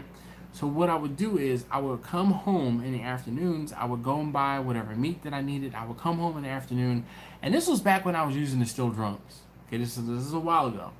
I would fire up the drums, and then I would be able to walk away. Now, what ended up happening was I would start the drums, at about 4:30, 5 o'clock in the afternoon after I picked up the kids from school and I got home, all of those things, right? Start up the drums, and I would cook to maybe about midnight, 1 or 2 in the morning, depending on what I was cooking. Then I would bring everything in the oven, I would finish it and have it done, hopefully, before I had to get up and go to work. Now, if I was able to finish it before I went to work, great. If I wasn't able to finish it, what I would do is I would cook it the night before, and then I would put it in canisters and containers, styrofoam containers, the clamshell containers, and then I would bring it to work, and I would sell it to the folks at work, right? And that was how I did it. So yes, that's how I started. So then I got laid off, and then when I got laid off, I was like, okay, well, here I'm doing this barbecue thing part time. I'm going to do it full time. So then that's how I got my name out there, and I was starting to sell food out of the trunk of the car, and I was delivering food, right? And then when Instagram changed up their policies on how they post pictures, it went from doing more of a, hey, I'm cooking food and I have it ahead of time, to, hey, who wants what when? And it got to the point where people started saying, hey, I'm having an event on this weekend. Can you bring a brisket or two? And I'm like, well, I really just need to know what time you need me to bring it, right?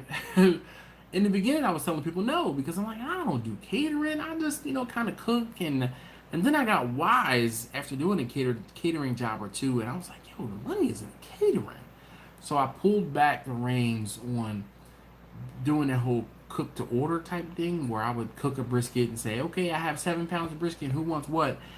Nah, stop doing that. It was too much time and effort in that. So, um, the catering kind of segued into it. Just slowed down. It hasn't stopped. I do. I mean, once a weekend I use, or excuse me, once a month I have a knockdown drag out event. Typically, on average, okay. There are some months when I have 2 or 3 events average. There's some months when I have 1 event average, but every single month there's almost always something going on. So, yeah. With that being said, though, I try to make time for my family, and at this point, when I come home on Friday afternoons, just like you guys saw in the first part of the video, last week, it wasn't last week, it was a couple weeks ago. But the last cook that I showed you in part 1, I'm busy in the afternoon. So what I do is I take advantage of the smokers that I can cook unattended with. Vicky being my current workhorse. I came home, brisket in hand, seasoned the brisket, took the brisket out, got it in the smoker, went to baseball, right? Sat out in the baseball diamond for a couple hours, came back home, checked on the brisket. Okay, brisket is looking good. Took my taste tester number 2 and taste tester number 1 to their school where they do bingo. Once they called me, once bingo was done, I went out to the smoker and was like, oh, I'm tired of walking out to the smoker. Actually, I didn't. I left it out in the smoker. I checked on it, but I left it out in the smoker for some time. Excuse me. Then I brought it in the house and I finished it. So I cook around my schedule. There are times when I can say, hey, I can let my manager know, hey, I need to work from home today.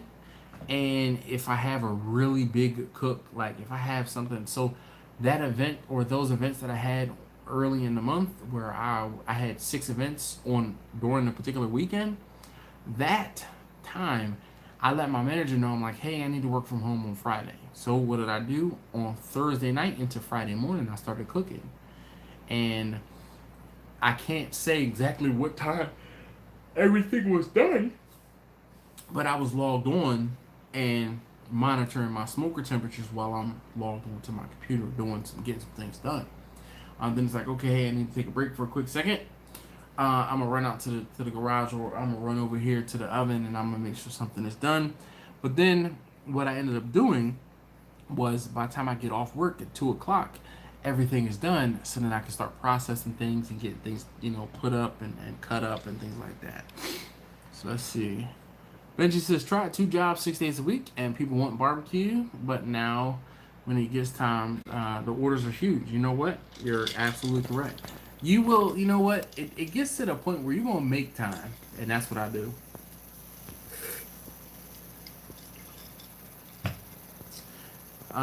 Kevin, man, it's you know what it is, and this is really what it is. It's not so much that I have knowledge. You guys ask me about something, and all right, there's a TED Talk out there. One day, I typed in, I want to learn something in YouTube. I was sitting at work and I typed in, I want to learn something. Now, if you go out to YouTube and you type in, I want to learn something, you'll probably see this TED Talk. New Orleans, how you doing? All right. There was somebody here also earlier from New Orleans. But anyway, if you go out to YouTube and type in, I want to learn something, chances are you will see this TED Talk about this guy talking about it takes 10,000 hours to learn something. 10,000 hours to learn something. And it's not just to learn something, but it's like, I think he said us to master it. I have well over 10,000 hours cooking. Some of you guys who have been cooking for years probably have 10,000 hours too. The difference between my 10,000 hours and your 10,000 hours is I'm typically cooking for other people. So dealing with other people is the only variable that makes my situational stories a little bit better, because I might not remember the exact situation that happened, but I know that that's been something that has come up. And I not only learn when I'm in the restaurant depot, or when I'm in the Sam's, or if I'm in the supermarket, okay, because I've had to shop at all three of those places, because there's been times when I've run out of seasoning, and you have to know what store is open 24 hours, what stores are open 24 hours. Hey, I look at my watch, oh crap, Restaurant Depot closes in 10 minutes, can I get there? Restaurant Depot closes in 20 minutes. From where I am currently, it's going to take me 19 minutes to get there. If I get in the door, woo! Alright? It's on. Yo, I don't have time to make it to Restaurant Depot. Where else can I get what I need? Sam's didn't used to carry briskets. They now carry prime briskets. Yo, the fact that Sam's is open until 8 o'clock, if I get a late night order, I can, 8:30. Costco is open until 9 o'clock, okay? And if I get a late night order, or if I'm closer to Costco than I am Sam's, these are the things that you just have to know, and they come from doing it. But if you have some time, definitely look up how to learn something, and you will probably find that TED Talk of a guy who talks about, 10,000 hours. Jack says 10,000 hours. Well, that explains his cooking. So one of the things too, Jack, that has helped with me. What? Hold on. Time out. Benji says his Sam's has Wagyu, Angus, and prime brisket. Then he hits me with this caveat. It's Kansas after all. Wow. Yeah, Yeah, and he won't just nonchalantly drop that bomb. Like I wouldn't be jelly of that. Envious. Jealousy is a female trait. I wouldn't be envious of that. Anyway, so yes, I implore you guys to go out and look at that TED Talk. Basically, it takes 10,000 hours to learn something. And the good thing is, his TED Talk wasn't 10,000 hours long. But I can honestly say, and no one accurately can tell you how long they've been cooking something, or how long they've been doing something. You just kind of do it, and then you're like, oh, okay, boom. Well, Conrad, yes, I have seen prime cuts. So they have a whole end cap or end case of prime meats. Definitely, Conrad. So between the prime ribeyes, the only bad thing is those prime ribeyes. Yo, I didn't tell you guys. I went to I won't say my local Sam's, but one of my favorite Sam's. There's two that I go to. I frequent. So I went to my locals, one of the frequent Sam's, and I was standing there shooting stuff with the meat guy. I don't know if he was a meat manager or not. I don't want to mistitle him. Anyway, so I was like, oh man, I'm looking down. I'm like, oh, like those ribeyes look delicious. Like, I sure would like to cook those ribeyes. I said, man, if only they were discounted. So he's like, hold up. He looks at the date. He's like, oh, he said, listen. He said, you gonna buy the pack? I said, well, if it's discounted, yeah, sure. He said, all right, hold on. I'll be right back. He goes to the back, he writes it up. He discounts it a day early for me. So sometimes, those guys that are putting the meats out, it doesn't hurt to ask, all right? Hey, Richie Bana. All right, like Eric Bana? I like Eric Bana. Yes. So Benji says, huge prime ribs, beef ribs, back ribs, spare ribs. Like, kidney shot. How about that for ribs? Can I hit you in your ribs, Benji? Just rubbing it in yet again. You know what I'm glad we haven't talked about tonight? Tri-tip. That's another one. Y'all like to rub in the fact that I can't get tri-tip. Hey, Richie. How you doing this evening, man? I appreciate you being able to pop in. So let's see. Kirk, my man Kirk from the Eastern Show. He says 24 pounds pulled pork, 30 leg quarters, full pan of beans, full pan of slaw, He says he's waiting on a full. He's done waiting on a pan of cornbread. He made dinner for the family and cleaned the kitchen and still made it to the live feed. He's only an hour and a half late, but we'll give him credit. Kirk, man, I am so very appreciative that you choose to spend the time with me. Though you still have. Oh, you know what? Before I say what I'm about to say, I was about to say he still hasn't given me his recipe for the cornbread, as I haven't given him my recipe for lamb. Yeah, I'm just gonna beat you to it, or the brisket. He asked me about the brisket. Maybe you bribe me with some more cornbread. I'll tell you.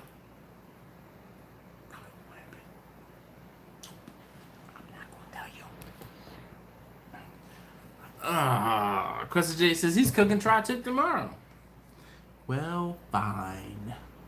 Good for you. So, the good for you is an acronym, okay? Oh, Benji, you know what? I've looked at beef bologna. I go to the Restaurant Depot though, and they have like a 10-pound log of beef bologna. Kirk, I'm sure we can. They have like a 10-pound log, or I guess it's a 5-pound log maybe, of beef bologna, and I just can't see myself spending like $3 or $4 times 5 for me not to like it. I've never been a real big bologna man, but yeah, because it's just only 10 pounds.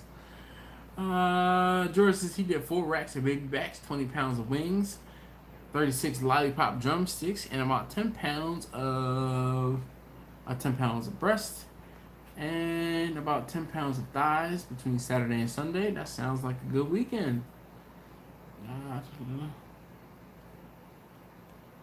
Oh my god. Oh yeah, but all right. I will look into it, Benji. I will look into it. Yep. Well, Jeff, it sounds just as fine when you say it and that when Benji said it.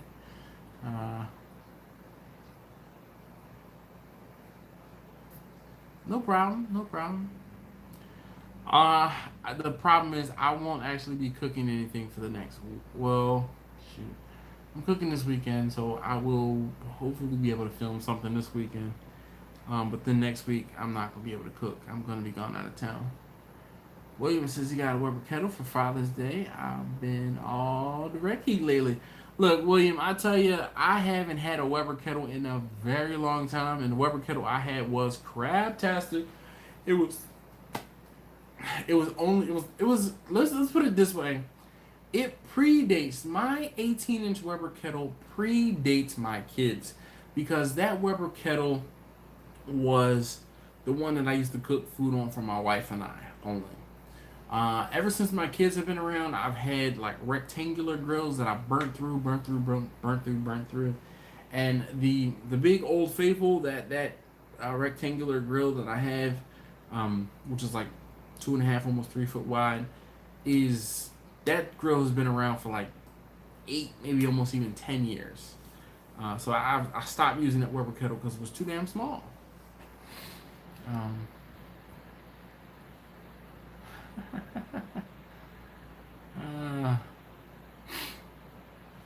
Tim, yes, part 2 is it's coming out tomorrow. I tell you what, some of the stuff that I do for these videos is astounding. Just to let you in on a little secret, I did a voiceover in tomorrow's video. I normally never do voiceovers. The reason I don't do voiceovers is because I don't have a quiet place in my house.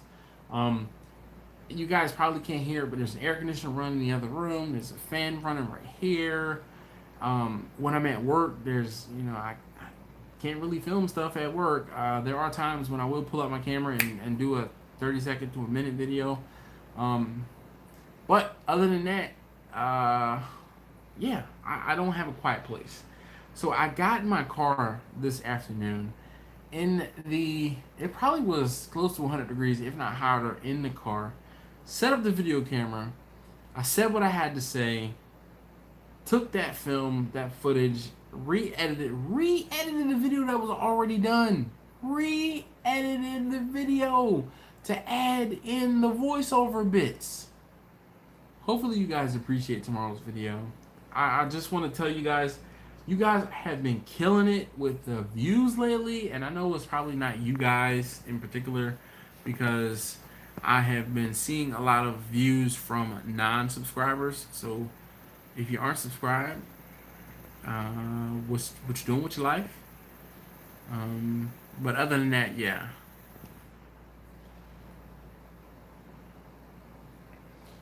So, yes, Richie.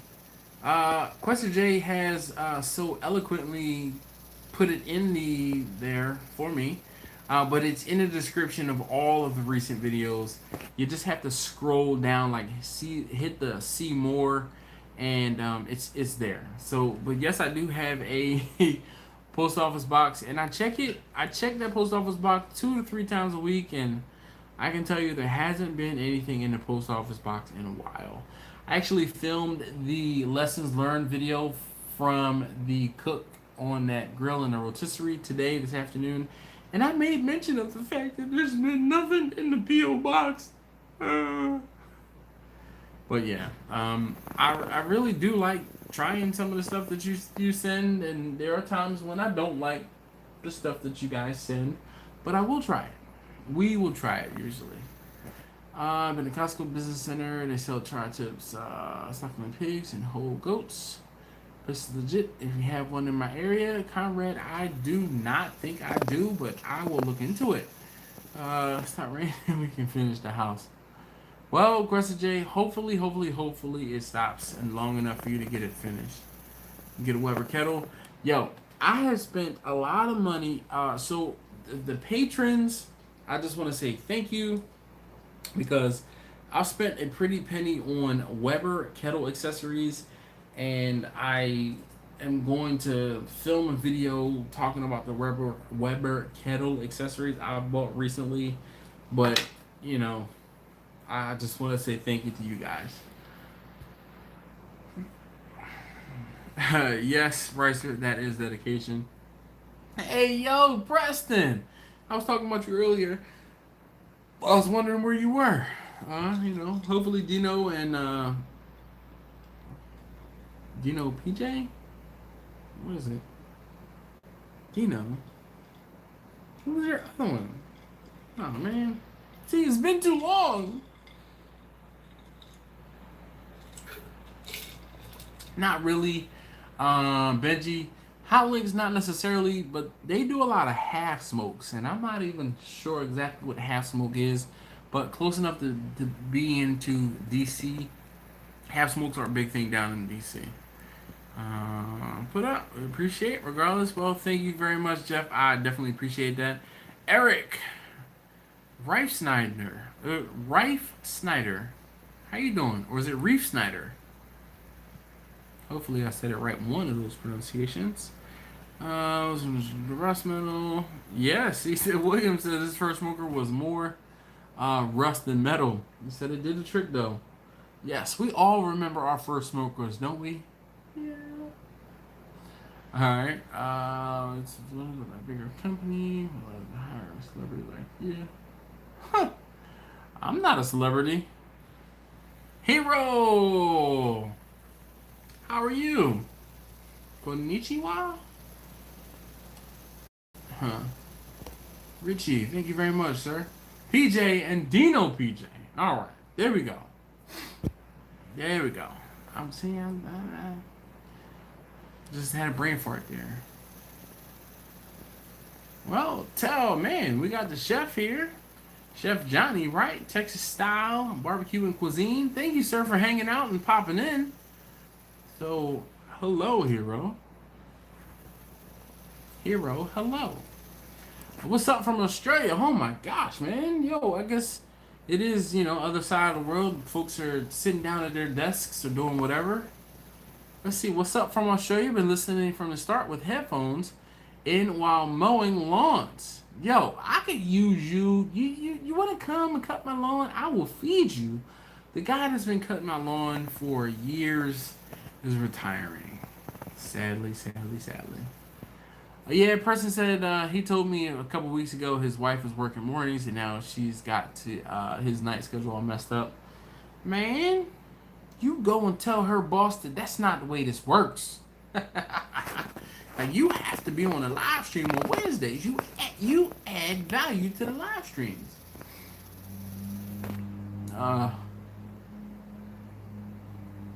Oh, I have a couple of them, Ricer. I haven't told you guys about all of them. I wanted to talk to you about them all. But I have 2 that I've used so far. The other one has not been put to use yet. Tri-tip. I wish I could get tri-tip. Oh man, Preston, I heard there's flooding out in that direction. I have friends that were there in Louisiana, and yeah, we all remember Katrina. People from all over this place. Yeah, I know, Chef Johnny. Shoot, I didn't think I was that. Well, hold on. Let me say it again. I know I've said it before. I really want to take a moment to say thank you for hanging out, for popping in and hanging out and just saying what's up. So I guess this will be kind of par for the course.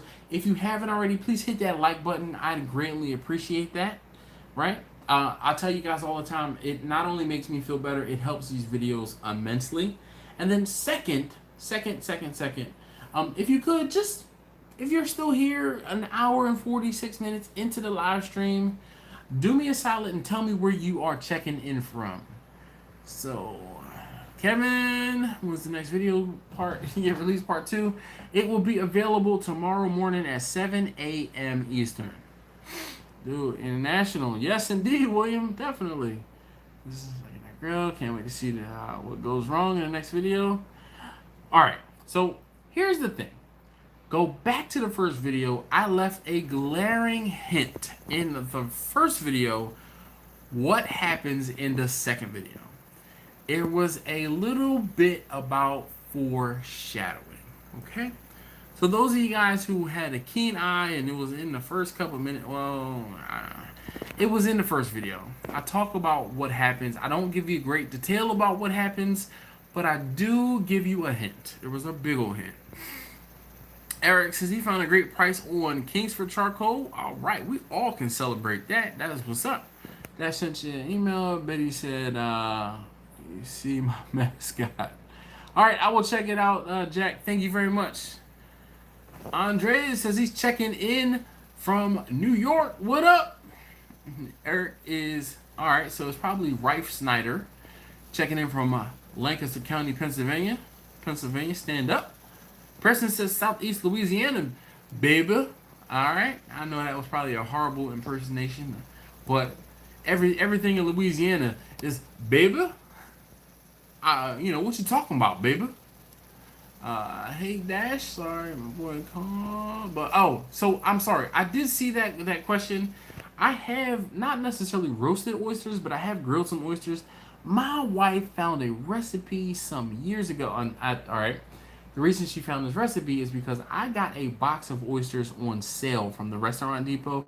This box of oysters was like a $75, $80 box of oysters. It was 100 oysters in this box. I got them for half price. So I think I spent $25, $40, $25, $30 on this box of oysters.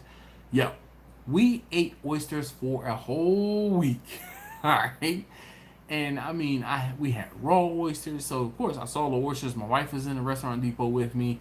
I was like, yo, this was up. We're going to get these oysters. I had to buy a tool to shuck the oysters. I had to buy gloves to protect my hands. I had to buy like cocktail sauce and horseradish. Yo, it was hilarious. After we ate them raw for a day or two, kind of as appetizers, those type of things, she's like, all right, I'm tired of eating oysters raw. I need you to cook them for me. I'm like, okay. So she sent me this recipe, and it was like shallots. I mean, there was different herbs in it, and this like butter that was just amazing. It was a bear, but yo, it was so good. These oysters were delicious. Tom's checking in from Massachusetts. MPLS Conrad says. So what is that? Question J says Gulfport, Mississippi. Ha, Preston. Ha ha. I can either confirm, nor deny, nor deny. Yes, Eric, where Turkey Hill tea is made. Oh, I know. John Colbert says Southern Cali. Smoking Boot Barbecue says I'm a celebrity in my house. He says Randall says yelling when you like my photo on Instagram. Dude, man, I'm a regular guy. Yo, there's not always a time when I like there's some times I can't necessarily follow people back. I think I've told you this before on Instagram. If you have a open account and we interact, I will probably follow you back. That's it. I just, in order for me to follow you back, we need to have some sort of interaction. Just because there's a lot of people who see me on YouTube who are watching what I do on Instagram or watching what I'm doing on YouTube only so they can, I didn't basically in a nutshell, they can steal my stuff, and I don't want that. Wine me, dine me, get to know me first before you start asking me how to do something. And what's crazy? I say that. That was one of the topics I wrote down I was brainstorming, and it was how to ask for help. That's a good one. All right, William says he's from Dirty, South Carolina. Eric, I guess he was talking about the oysters, I guess. Darian is in New York. Yep, I love him a Weber kettle. Love it for him and his wife. That's what's up. Wisconsin, Dells, Wisconsin. Preston, yep, he says, yeah, you're right. That's your favorite type of charcoal. Using Jealous Devil now. Any other type of lump you like using it. One is Weber Smoky Mountain. Upgrade into a cabinet in about a month when it ships. So Andres, is it Andres or Andreas? Hopefully I got that right. Okay, so my favorite type of charcoal is whatever I can get on sale. I make no bones about it. I am barbecuing on a budget. Like, I am so serious when I say it. I don't have a brand preference because I buy so much different or so many different types of charcoal. Royal Oak is up there because it's reliable and I can get it readily. I've used a lot of Cowboy Lump charcoal. I've used a lot of Frontier charcoal. Now, I will tell you the one brand of charcoal I will steer away and stay away from like the plague. It was Vision brand lump charcoal. I bought a bag of it from Sam's and it was dust. Like, it was complete dust. I posted a picture about it on Instagram a few years ago, and someone from the company reached out to me and was like, please take this post down. I was like, no, why would I do that? This was my experience. Remedy the situation. Send me something that makes me change my mind or staying up. They're like, oh, we're getting ready to bring this new charcoal in, blah, blah, blah.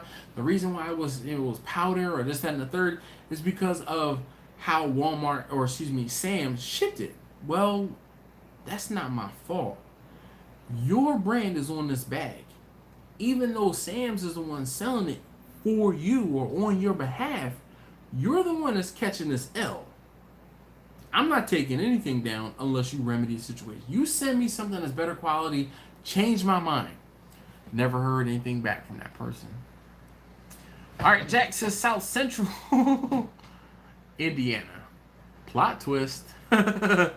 All right, let's see. You're a great voice, and your stories are great. Thank you very much, Mr. Mahoney. I appreciate that. Lake Elsinore, California is where Smoking Boot Barbecue is checking in from. BJ Charleston says, what up? Little Rock, Arkansas here. Yo, I have family in Arkansas. I have family in Stuttgart as well as Hot Springs. And I have actually been to Stuttgart in Arkansas and Stuttgart in Germany. Talk about checking some things off my bucket list. All right? I can honestly say I've been to both. Yes, it was dope. the rice and duck capital, and then the Porsche capital of the world. All right, let's see. Charcoal for $10 from Walmart. Not a good idea. Bag of dust. So I beg to differ, BJ. I love that stuff, and I bought what was it? Who was it that hit me up? Somebody hit me up and told me to go get it. I bought 8 bags of it. 8 bags, and that was like, I can afford 8 bags right now. Yep. Conrad says he's from Minneapolis, or checking in from Minneapolis. All right, you are just too popular, buddy. President of the Cool Kids Club. Whatever, man. Get out of here. Chef Johnny, cats know who you are. They just like, they know my moniker. You came into my into my live stream one night, and I was like, oh, Texas style barbecue and cuisine. Okay. It was like, oh my gosh, Chef Johnny. Hey, what's up? I was like, whoa. Maybe I need to look into this guy. I just didn't know your name. I knew your channel, but I didn't know your name. So I want to say thank you, sir, for hanging out. Definitely. Oh, all right. So Eric says Kingsford charcoal, two 20-pound bags, 40 pounds for $9.97 at Lancaster Lowe's East. That's a good deal. I have plenty of bags. Oh, 4th of July was darn. I totally slept and didn't get any charcoal. Thanks for the response, Andres. I appreciate it. Looking into catering in the near future. So, no, thank you for popping in and saying what's up. All right, so Nicholas says, hey, I'm Nick from New York. Just wondering what style of barbecue do I prefer? Alabama style, sweet stuff from the Carolinas, etc. So, I don't think that Carolina barbecue is sweet. Carolina barbecue to me was vinegary. I am more of a cross between Kansas City barbecue with sauce and Texas style barbecue with a predominant pepper and salt flavor. Chef Johnny says he uses Royal Oak and he uses embers from Home Depot, but it's made by Royal Oak. Right now, it's $7.98 for a twin pack of 20-pound bags. What? Y'all about to make me spend some money I ain't got. Best lump charcoal is Timber Charcoal out of Missouri. Oh boy, Benji. Sounds like you're a little biased. About 2 months away from getting the catering rolling. That's what's up, Preston. If your restaurant's on the hook with some pulled pork a few times a week, hoping to expand from that. So Preston, I've had mixed feelings about providing pork to other people, especially in a restaurant setting, because you don't have that same quality control, because they could possibly take it and it'll throw it in a refrigerator, or it'll throw it in like a warming table or something like that, and I want it to be gone faster. I want to be guaranteed it'll be gone faster. So I've been kind of hemming and hawing about providing food to restaurants.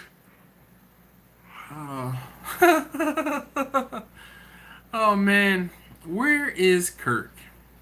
Kirk, when I read this, you are going to chuckle. Kirk, John, where you guys at? So Mr. Mahoney says, hi Dash. Will there be a meet and greet in the future? I would love to cook with you in the future. I cannot guarantee it, but I have had a few people inquire about doing a meet and greet. The problem is I don't know when and or where we could have something like that. But yeah, if just stay tuned. We'll have to. So this has been not freaking me out, but this has been over my shoulder, and it's a trophy. This is for taste testing number 2. For his birthday, my dad, his wife, and my in-laws came down, and he was showing everybody his trophies and stuff. So let's see. Kevin says he's from Enid, Oklahoma, residing in Anna, Texas. Yes, all right. William says goals equals his own charcoal retort. What does that mean? I know like retort is a response, but did you misspell something there? Like a charcoal resort? I don't know. BJ says Royal Lump is the best hands down. Nope, I do not give Royal Oak is the most accessible. That's about all I'll give it. And the reason I say that is because I have found rocks, big old rocks, in the charcoal after a Royal Oak cook. And I understand that there's gonna be some debris. I found rocks in Big Green Egg lump charcoal. I found rocks in Frontier. I found rocks in Cowboy lump. Um, it just seems to be par for the course. But there are other places, other people who say they filter. Excuse me, they filter all of that stuff out. So we'll see. Cuff and Stuff's the same little backwoods town. Hey guys, new to the channel. I got an old country barbecue pit, Pecos, and just did his first spare ribs with it, just salt and pepper and a tri-tip. Darn you guys, who can get tri-tip? They were amazing. Looking to do a brisket this weekend. Any tips? Cook some chicken first. Just get used to that smoker on an extended long cook. Spare ribs are like a medium cook. Get some experience. Cook more on it. I wouldn't jump from now. All right, hold on. Before I say that, I take it back. What is your experience? Have you been cooking other things and on other smokers before you bought this Pico smoker? You guys. First and foremost, my day started this morning at 4:30 in the morning. So sorry, I'm yawning. It is the bewitching hour. It's 11 o'clock. That is my normal. Well, my live stream alarm clock. That it's time for me to sign off soon. Anyway, do you have experience with cooking with other smokers where it would give you a leg up on doing a brisket? Because I hate people who have a good cook and then they're like, oh, I did this and it was really good. Now I'm gonna do brisket. A $40 or $50 plus, or shoot, $50 to $80, depending on where you can get it and how big the brisket is. Piece of meat is nothing to sneeze at, and I can tell you from experience that I have messed up plenty of briskets that were very expensive. So my advice would be cook some chicken, get a couple more cooks under your belt, and then go for a brisket. Tony Sharps, where did I get Vicky? Alright, so I got Vicky from a builder who was in Virginia, who's no longer building smokers. So I found him years ago, actually in 2014. He built Bessie, and I was looking for information on how to build a smoker out of a 275-gallon oil drum. I reached out to him. We became fast friends, and when he was ready to get rid of it, he reached out to me first. And I was like, yes, and yes, I'm on my way, right? So I bought that smoker from him. Then when he was dabbling in making different types of different configurations of smokers, he made Vicky. He was like, Vicky is an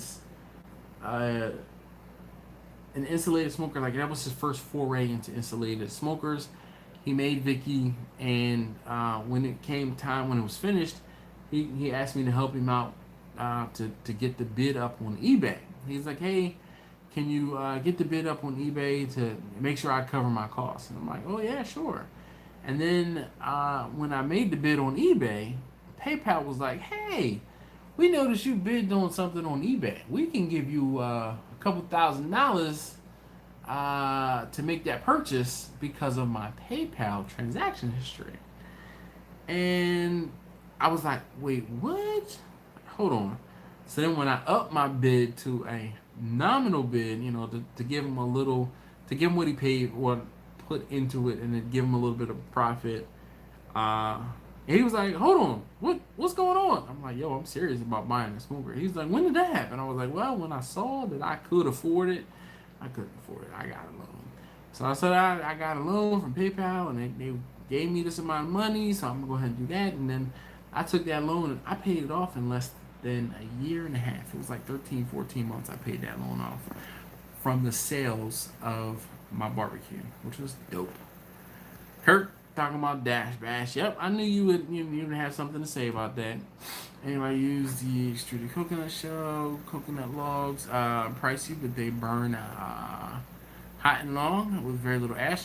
So William, you know what's crazy? Somebody commented on my video, or one of my videos, like a past video, earlier this week, and they sent me a link to how it's made on those extruded coconut shell charcoal logs, and that was pretty dope. Caden! Yo! I was talking about you earlier, man. I miss you, man. All right, let's give Caden some time to throw some Ford hate up in here. Presence of 2 restaurants he's courting. He's worked for in the past, and I know how to handle portion whole food. So he's comfortable there. He's looking to vacuum seal in 5-pound portions. Exactly. Okay. I told you guys when I did that event for the kids' school, I vacuum sealed everything and I put it in a refrigerator for a week. I took it out, warmed it up via sous vide, and it was dope. People were not congratulating, they were telling me everything was great and it was so good and all of that stuff. And I'm like, little do you know, that was prepared a week ago. All right. Let's see, Nicholas says thanks for the response. Love your videos, Texas style as well as Alabama barbecue. Tex-Mex stuff is getting big in Texas, and oh boy, is this stuff delicious. Yes, indeed. Trying to start a barbecue business. Anthony says, but I don't know where to sell the barbecue. Any suggestions? Your friends and your family. Period. Sell to them. And you know what's going to happen? There's going to be some friends and some family that are going to be like, well, why don't you just give it to me? Those are the ones you don't want to give any food to. Because you give it to them once, you give it to them twice, they're going to expect it. It's like feeding that stray cat or that stray dog. Nope. The ones who are like, nah. If this is what you're passionate about, and I don't like throwing around that passion word, just because I never really thought that was what it was. It took me a while to realize I do have a passion for barbecue, and there's nothing wrong with that. But the ones who are going to support you and really, make it, they're going to foster this love for what you're doing. They're going to be the ones that are going to be like, yo, all right, you said you want $100? Here, I'm going to give you $120. Here, I'm sure you probably need something else or whatever. I have an aunt. You guys know my favorite aunt. She lives out in Pittsburgh. She's my favorite aunt because she supports me. She's my favorite aunt for other reasons, but because she's my favorite aunt. She's the one that she's my aunt growing up because she was so far away. I didn't see very often, so she's my favorite aunt. But anyway, she has maintained her favorite aunt status by ordering food from time to time. Anyway, let's see. I'm trying to catch up. Ms. Mahoney says, Dash, you are just real people. Yo, I am. Look, any of you guys who have met me in person, I'm the same person behind this camera and on YouTube that I am in person. Y'all can vouch for that. Kurt can vouch for that. Paul can vouch for that. Tom can vouch for that. Who else is in the live stream that's met me? One of the parents from Taste Tester number 2's class was on a live stream last week, and it was that aha moment when I realized who it was. Yeah, he's not here this week though, or if he is here, he hasn't commented. Retort is the thing that makes charcoal. Interesting. All right. Let's see. Switch to oak briquettes after Kingsford did the Naked Guys on Twitter. I'm very happy with it. Okay. All right. I have not done royal oak briquettes, but something to look into. 2 20-pound bags a weekend. Well, gosh. You know what's crazy? So I have a big insulated smoker. Her name is Bernadette. I haven't cooked with her in a while on the channel, but I did cook with her a few weeks ago. I went through four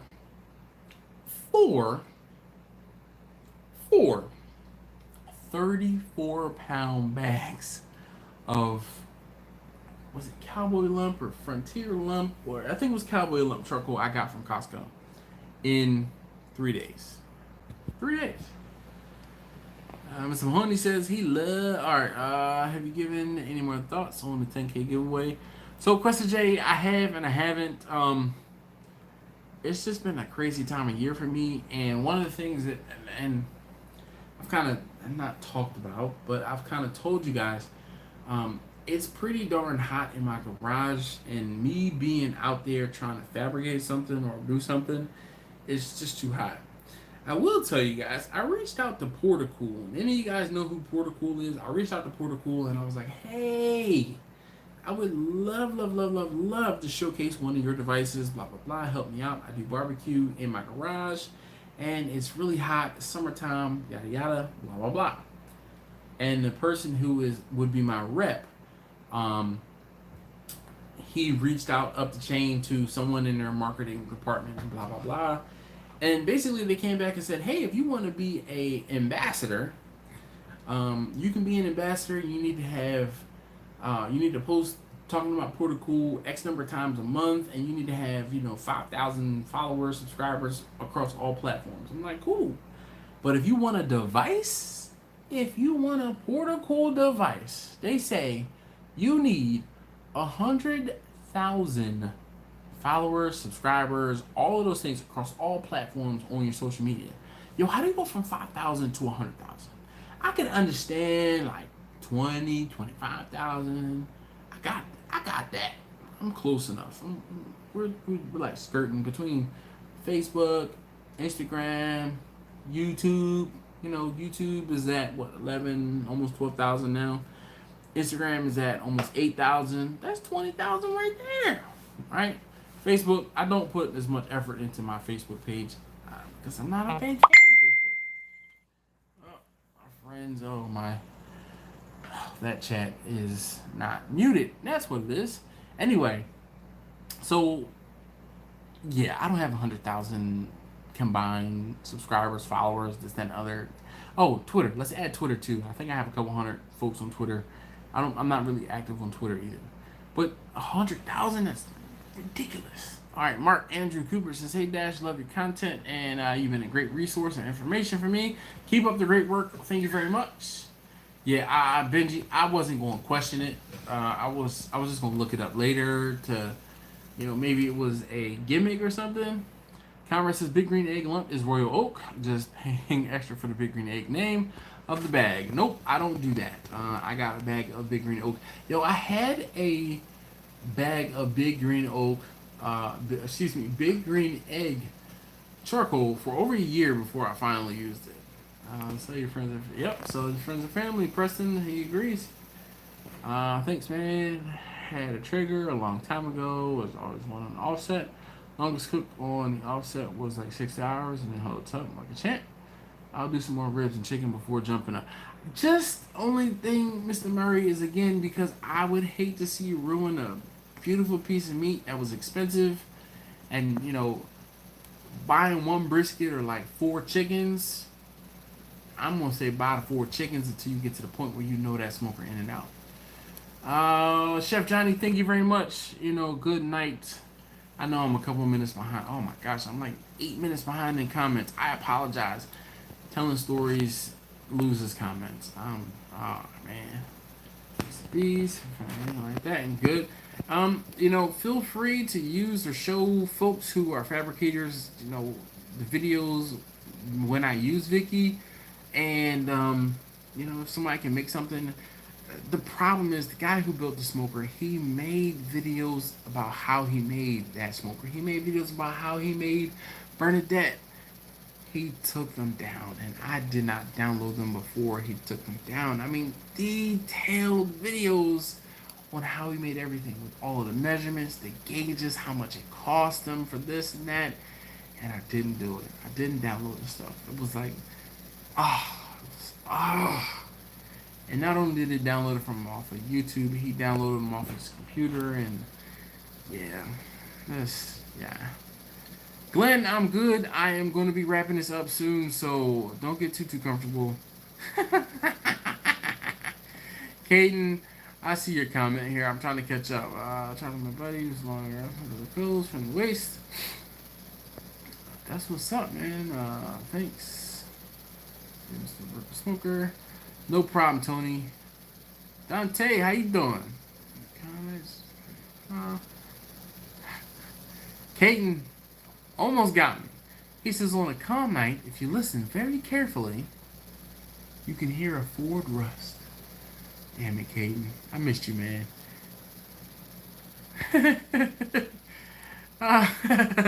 William, he's already said that one about Fords. He says he hears Chevys come with heated tailgates to help you push. You know, keep your hands warm while you're pushing, right?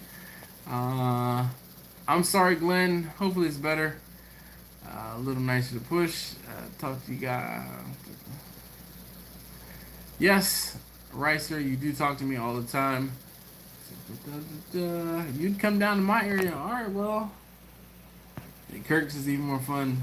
Do I teach classes? No, Mr. Wright, I do not. I did consider teaching barbecue classes type stuff, but then I figured you probably will really want to know exactly what I do. And I wasn't comfortable with that. So, nope. I do not. But I am pretty proficient at teaching. If any of these videos are proof, I used to actually teach computer stuff. I talk about it from time to time.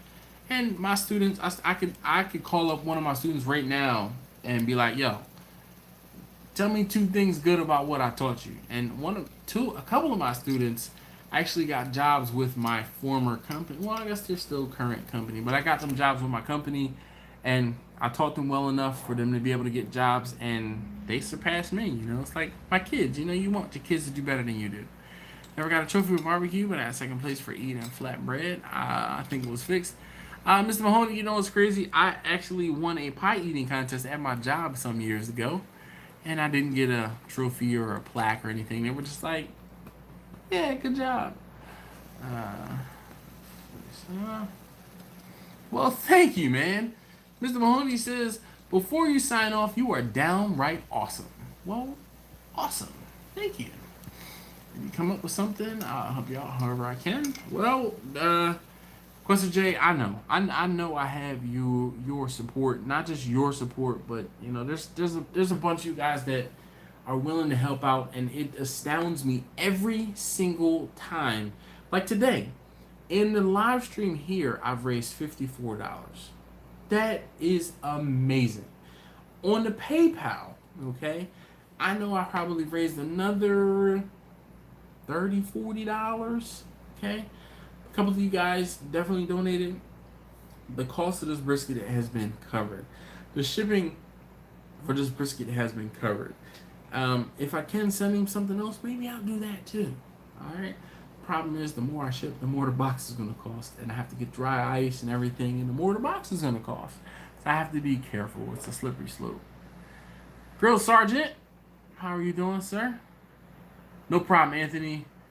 Just get the Commando Joe grills, kind of like the Big Green Egg. So if the Commando Joe is like the Big Green Egg, why do I need...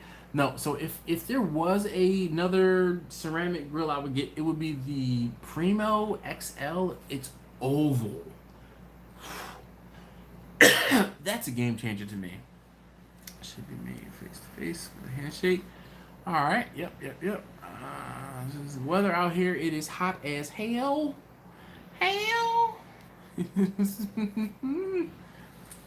If you pass the person in 2nd place, what place are you in? You're in 2nd place.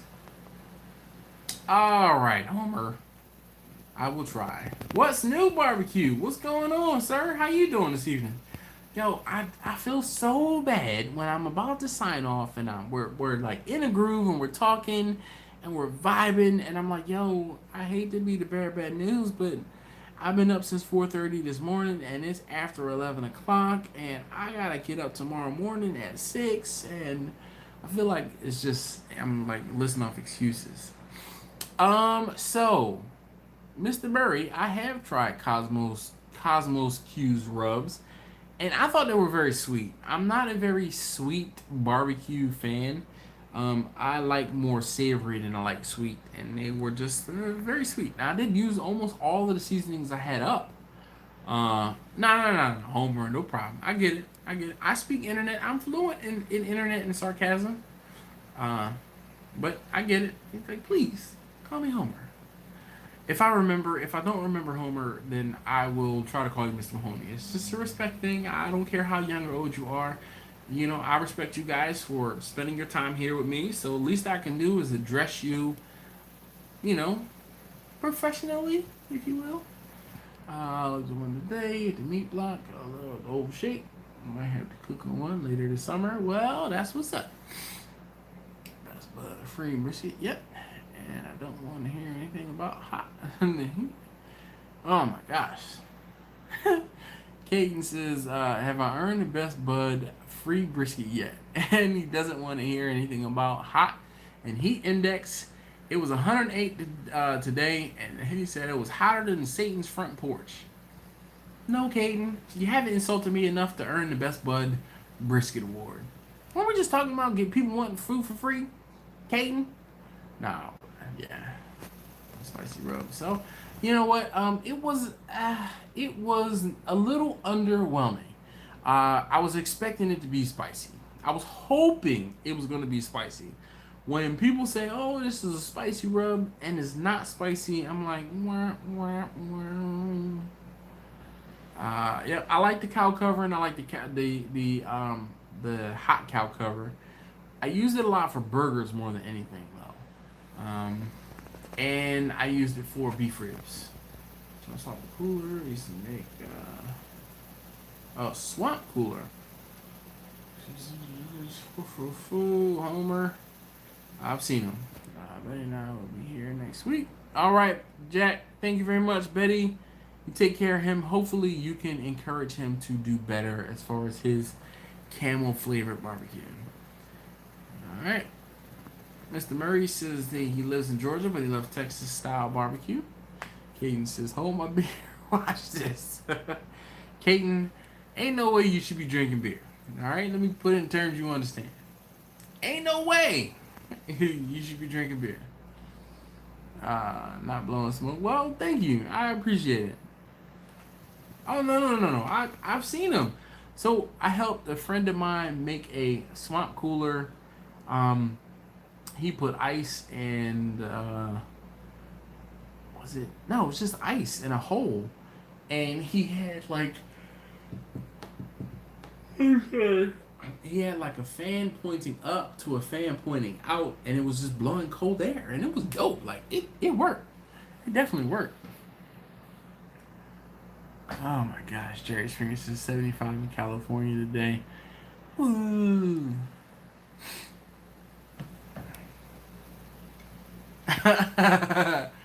Caden says the crackheads down here are putting the copper back in the AC. That's funny, Caden. I have not heard that one before. Thank you, Homer. So I feel like this is another perfect segue into a story. So the reason why I started teaching is because I was telling a former professor, I work in IT, and he was my security teacher. And I visited him, and when I found out that he was teaching at the community college, or one of the community colleges near my house, I was like, "Yo, you teaching here? Can I come audit the course?" He was like, "Come on, bro, whatever." So I go into the course and I sit down, I'm listening, and I'm like intently trying to learn, because I won't say the one, but I have a A+ certificate, I have a Net Plus certificate, I don't have a Microsoft certificate because they changed the certifications and I never went and took the test. But I used to teach A+, Net Plus, Linux Plus, and MCDST. I don't remember the Linux stuff that I taught. I couldn't remember it, aside from like VI and root and backslash and SU. I don't remember it. It's been a long time. But the Microsoft stuff, again, you just, if you use Windows on a daily basis or all the time, you're good. You can typically pass a Microsoft certification. Again, it was changed before I did. So one of the components of my training was a Security Plus certification. The Security Plus guy, he taught us Security Plus. He taught us like CEH was a certified ethical hacker. He taught us CISSP. So yeah, like those were the topics. So I was in this class and then something happened. I'm like, yo, let me tell you guys about this anecdotal story because I'm working in the industry while a lot of the people in the class were trying to get into the industry.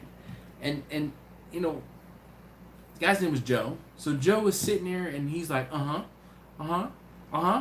cool. Wow, bro. Like, okay, all right, all right, all right, all right. He's listening intently, and then he's at the end of my story. I'm like, boom, and he's like, yeah, stay after class. I'm gonna talk to you about something. All right. So he's like, bro, you need to start teaching. Like, joking. Get out of here, man. There ain't no damn teaching. He was like, bro, yo, I'm telling you, you can make a decent bit of money on the side. I was like how much? He told me how much money I was gonna be making. I was like, yo, sign me up. He was like, to teach him. I was like, all right. So he's like, all right, I'm gonna set up an interview with you at this school. I'm like, all right, well, where's the school? He's like, Greenbelt. I'm like, word, I work in Greenbelt. He said, yeah, it's in Greenbelt. He's like, yeah, okay. So what I used to do was I used to go to work, finish work, and I would hang out before my class started at like 5 or 6 o'clock. And I would teach my class and I would come home. I mean, from my very first class, I still hang out. I don't hang out. I still keep in touch with one of my students from my very first class. But anyway, you know, I had to teach people something. And that was one of those things where I'm like, well, if I need to teach you something, what do I teach you? One of the things that stood out was when you deal with computers, how they round down. And I put it into words that people will understand. And the woman who was the administrator, the director of the school, when I finished my little presentation, she was like, very rarely do I say this. And I was like, okay. She said, I learned something today. And I was like, wait, what? My man Joe was like, I told you, I thought bro's got good stories. And he did, like, they're educational. So that's the same approach I have with my videos. If you guys notice, hey, Ricer, be easy, man. Thank you very much for hanging out. I know I'm kind of off topic here. Anyway, the whole thing was she's like, yeah, I learned something. And that was, again, that's the same approach I take with my videos. If you guys notice, I start talking about something, and if you give me 30 seconds, I will come full circle and I will explain it, or I will come full circle and I will answer a question that you might have. One of my students, or on multiple occasions, I've had students that will tell me, yo, I was about to ask you a question and then I shut up and kept listening, and you answer my question for me. Typically, I try to do that in the videos because as I'm thinking about what I'm talking to you guys about, I'm thinking about any possible questions. And then I'll say, or this or that, or this or that, or in case this happens, or in case you had run into this issue, here's what you probably should do. Because chances are I'll probably run into it.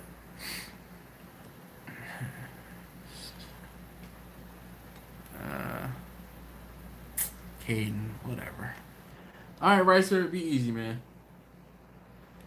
Let's make one. Only problem is, man, it's too damn hot to be out in my garage. It's so stuffy. But we will. I have a list of things that I want to do and or try. I'm going to open up the list and I'm going to add swamp cooler. I wish darn it. You know what I just realized I just did? I had a cooler that was kind of broken up. The handle broke off of it and I threw it away. Damn, that would have been probably perfect. Handyman, no worries, man. Thanks, Homer. Unicorn horns and fairy dust. What y'all talking about? Sometimes I need to catch up on comments and yeah. Alright guys, so it's been 2.5 hours and I told my wife I was coming to bed at a decent hour. So I need to get to sleep. I gotta get up in the morning and take the kids to camp and I gotta go to work. And tomorrow night, let me just remind you guys, tomorrow night I am going to be live with CJ from Cooking with CJ. I'm going to be live on the hot seat. Yeah, well, Caden, how do you know it's been 4 weeks? Were you weren't incarcerated or anything? Or did your relationship with your new girlfriend last for 4 weeks? Which one is it, Caden? Buenos tacos a todos. Good tacos to you too, man. Travel Houston. You needed your fix, Caden? Well, I'm glad I could provide. You give me grief about the fours, the least I can do is give you grief about your girl or a girl. You didn't answer the question though either. Anyway, it's all in good fun, my man. All in good fun. So look, I think I am done. I know I'm done. There's no think about it. Really want to say thank you guys again for hanging out. Alright, Caden. No problem. I won't worry about it. I really want to say thank you again to you guys for hanging out with me, for the chat, keeping it lively. Caden, I did genuinely miss you. I did talk about you last week on the live stream, and yeah. All right, he said cheeks. Okay, nothing wrong with that, Caden. Look, I was in your position once too. I already know. Shoot.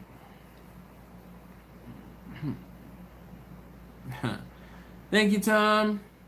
Thank you very much. I hope you make it too. It'd be good to see some familiar faces in that live stream.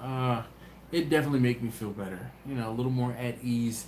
But I feel like I'm gonna freeze up and be like, I don't know. Especially with them trying to be drinking. No, Preston, it's gonna be live on his channel. Unfortunately, I don't know, because he's starting the live stream. I don't think I can make I don't know if I can do that. But that's a good thing, Preston. Maybe, I don't know. How could I make it live on my channel?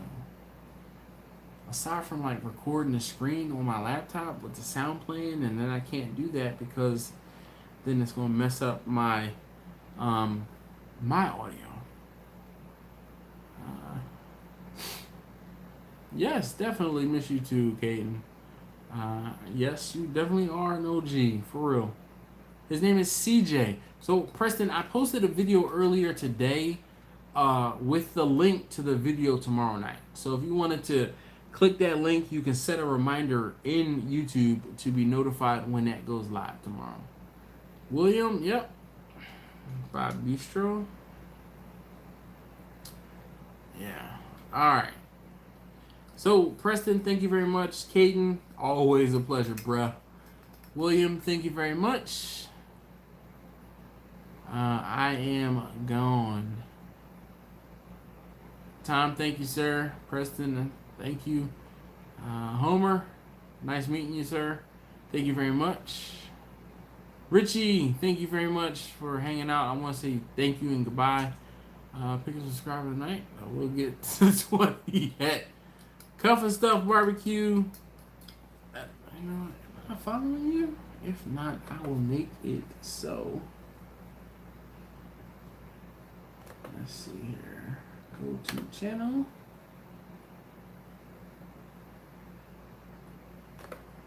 Now you have 16. All right.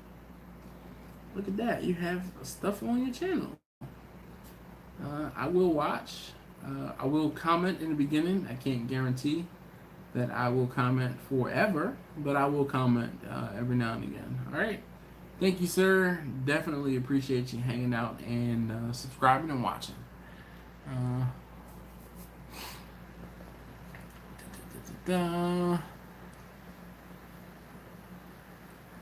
right, everybody. Jeff, be easy. I wish, man. Caden, if I get the chance to come down to Texas, you guys will be the first to know. Good night, Gracie. Who's Gracie?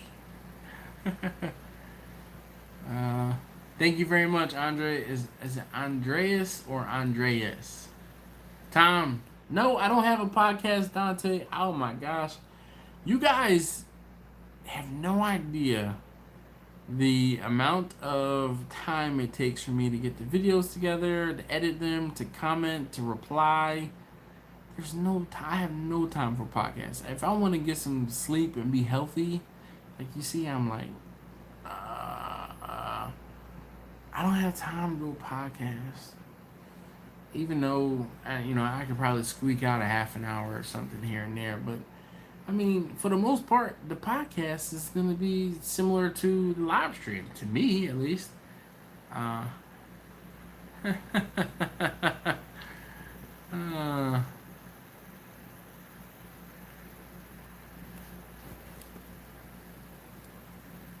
see. What's his? Oh, CJ. Yep. I'm just going back trying to make sure. Later. Man, I know Preston. I miss you guys, man. It's been a week. What's the channel again? Sorry if you already said it. Smoking Boot Barbecue. His channel is Cooking with CJ. So Charlie J. What is J? Jasper? That's not the official phonetic. J. Jericho? I don't know. Have a good night, John. Thank you very much. Alright. Really, I'm gone. If you haven't, please hit that thumbs up button for me. If you care to donate to help me send one of you guys some brisket who is terminally ill, I would greatly appreciate that. And again, there's that $sign down below, or you can comment. Excuse me, like delirious. You can hit the link for PayPal, or use the link for PayPal and or CashApp, and I will make sure I purchase, cook, and ship a brisket. Smoking Boot Barbecue. There are times when I do mind getting tagged on Instagram, but what ends up happening is if it's something I'm like, I don't really want to be associated with this, or if it's something that's not on brand, I will remove my tag. But if you want to tag me and stuff, feel free. Just make sure it's tasteful and nothing out of pocket in the comments or anything like that. And yeah, get my attention, man, for real. Definitely. I'm cool with it. But thank you for asking. There's an important key right there. Again, how to ask for help. It's a skill. Alright. Really, I'm gone. I'm hitting the X button. Deuces.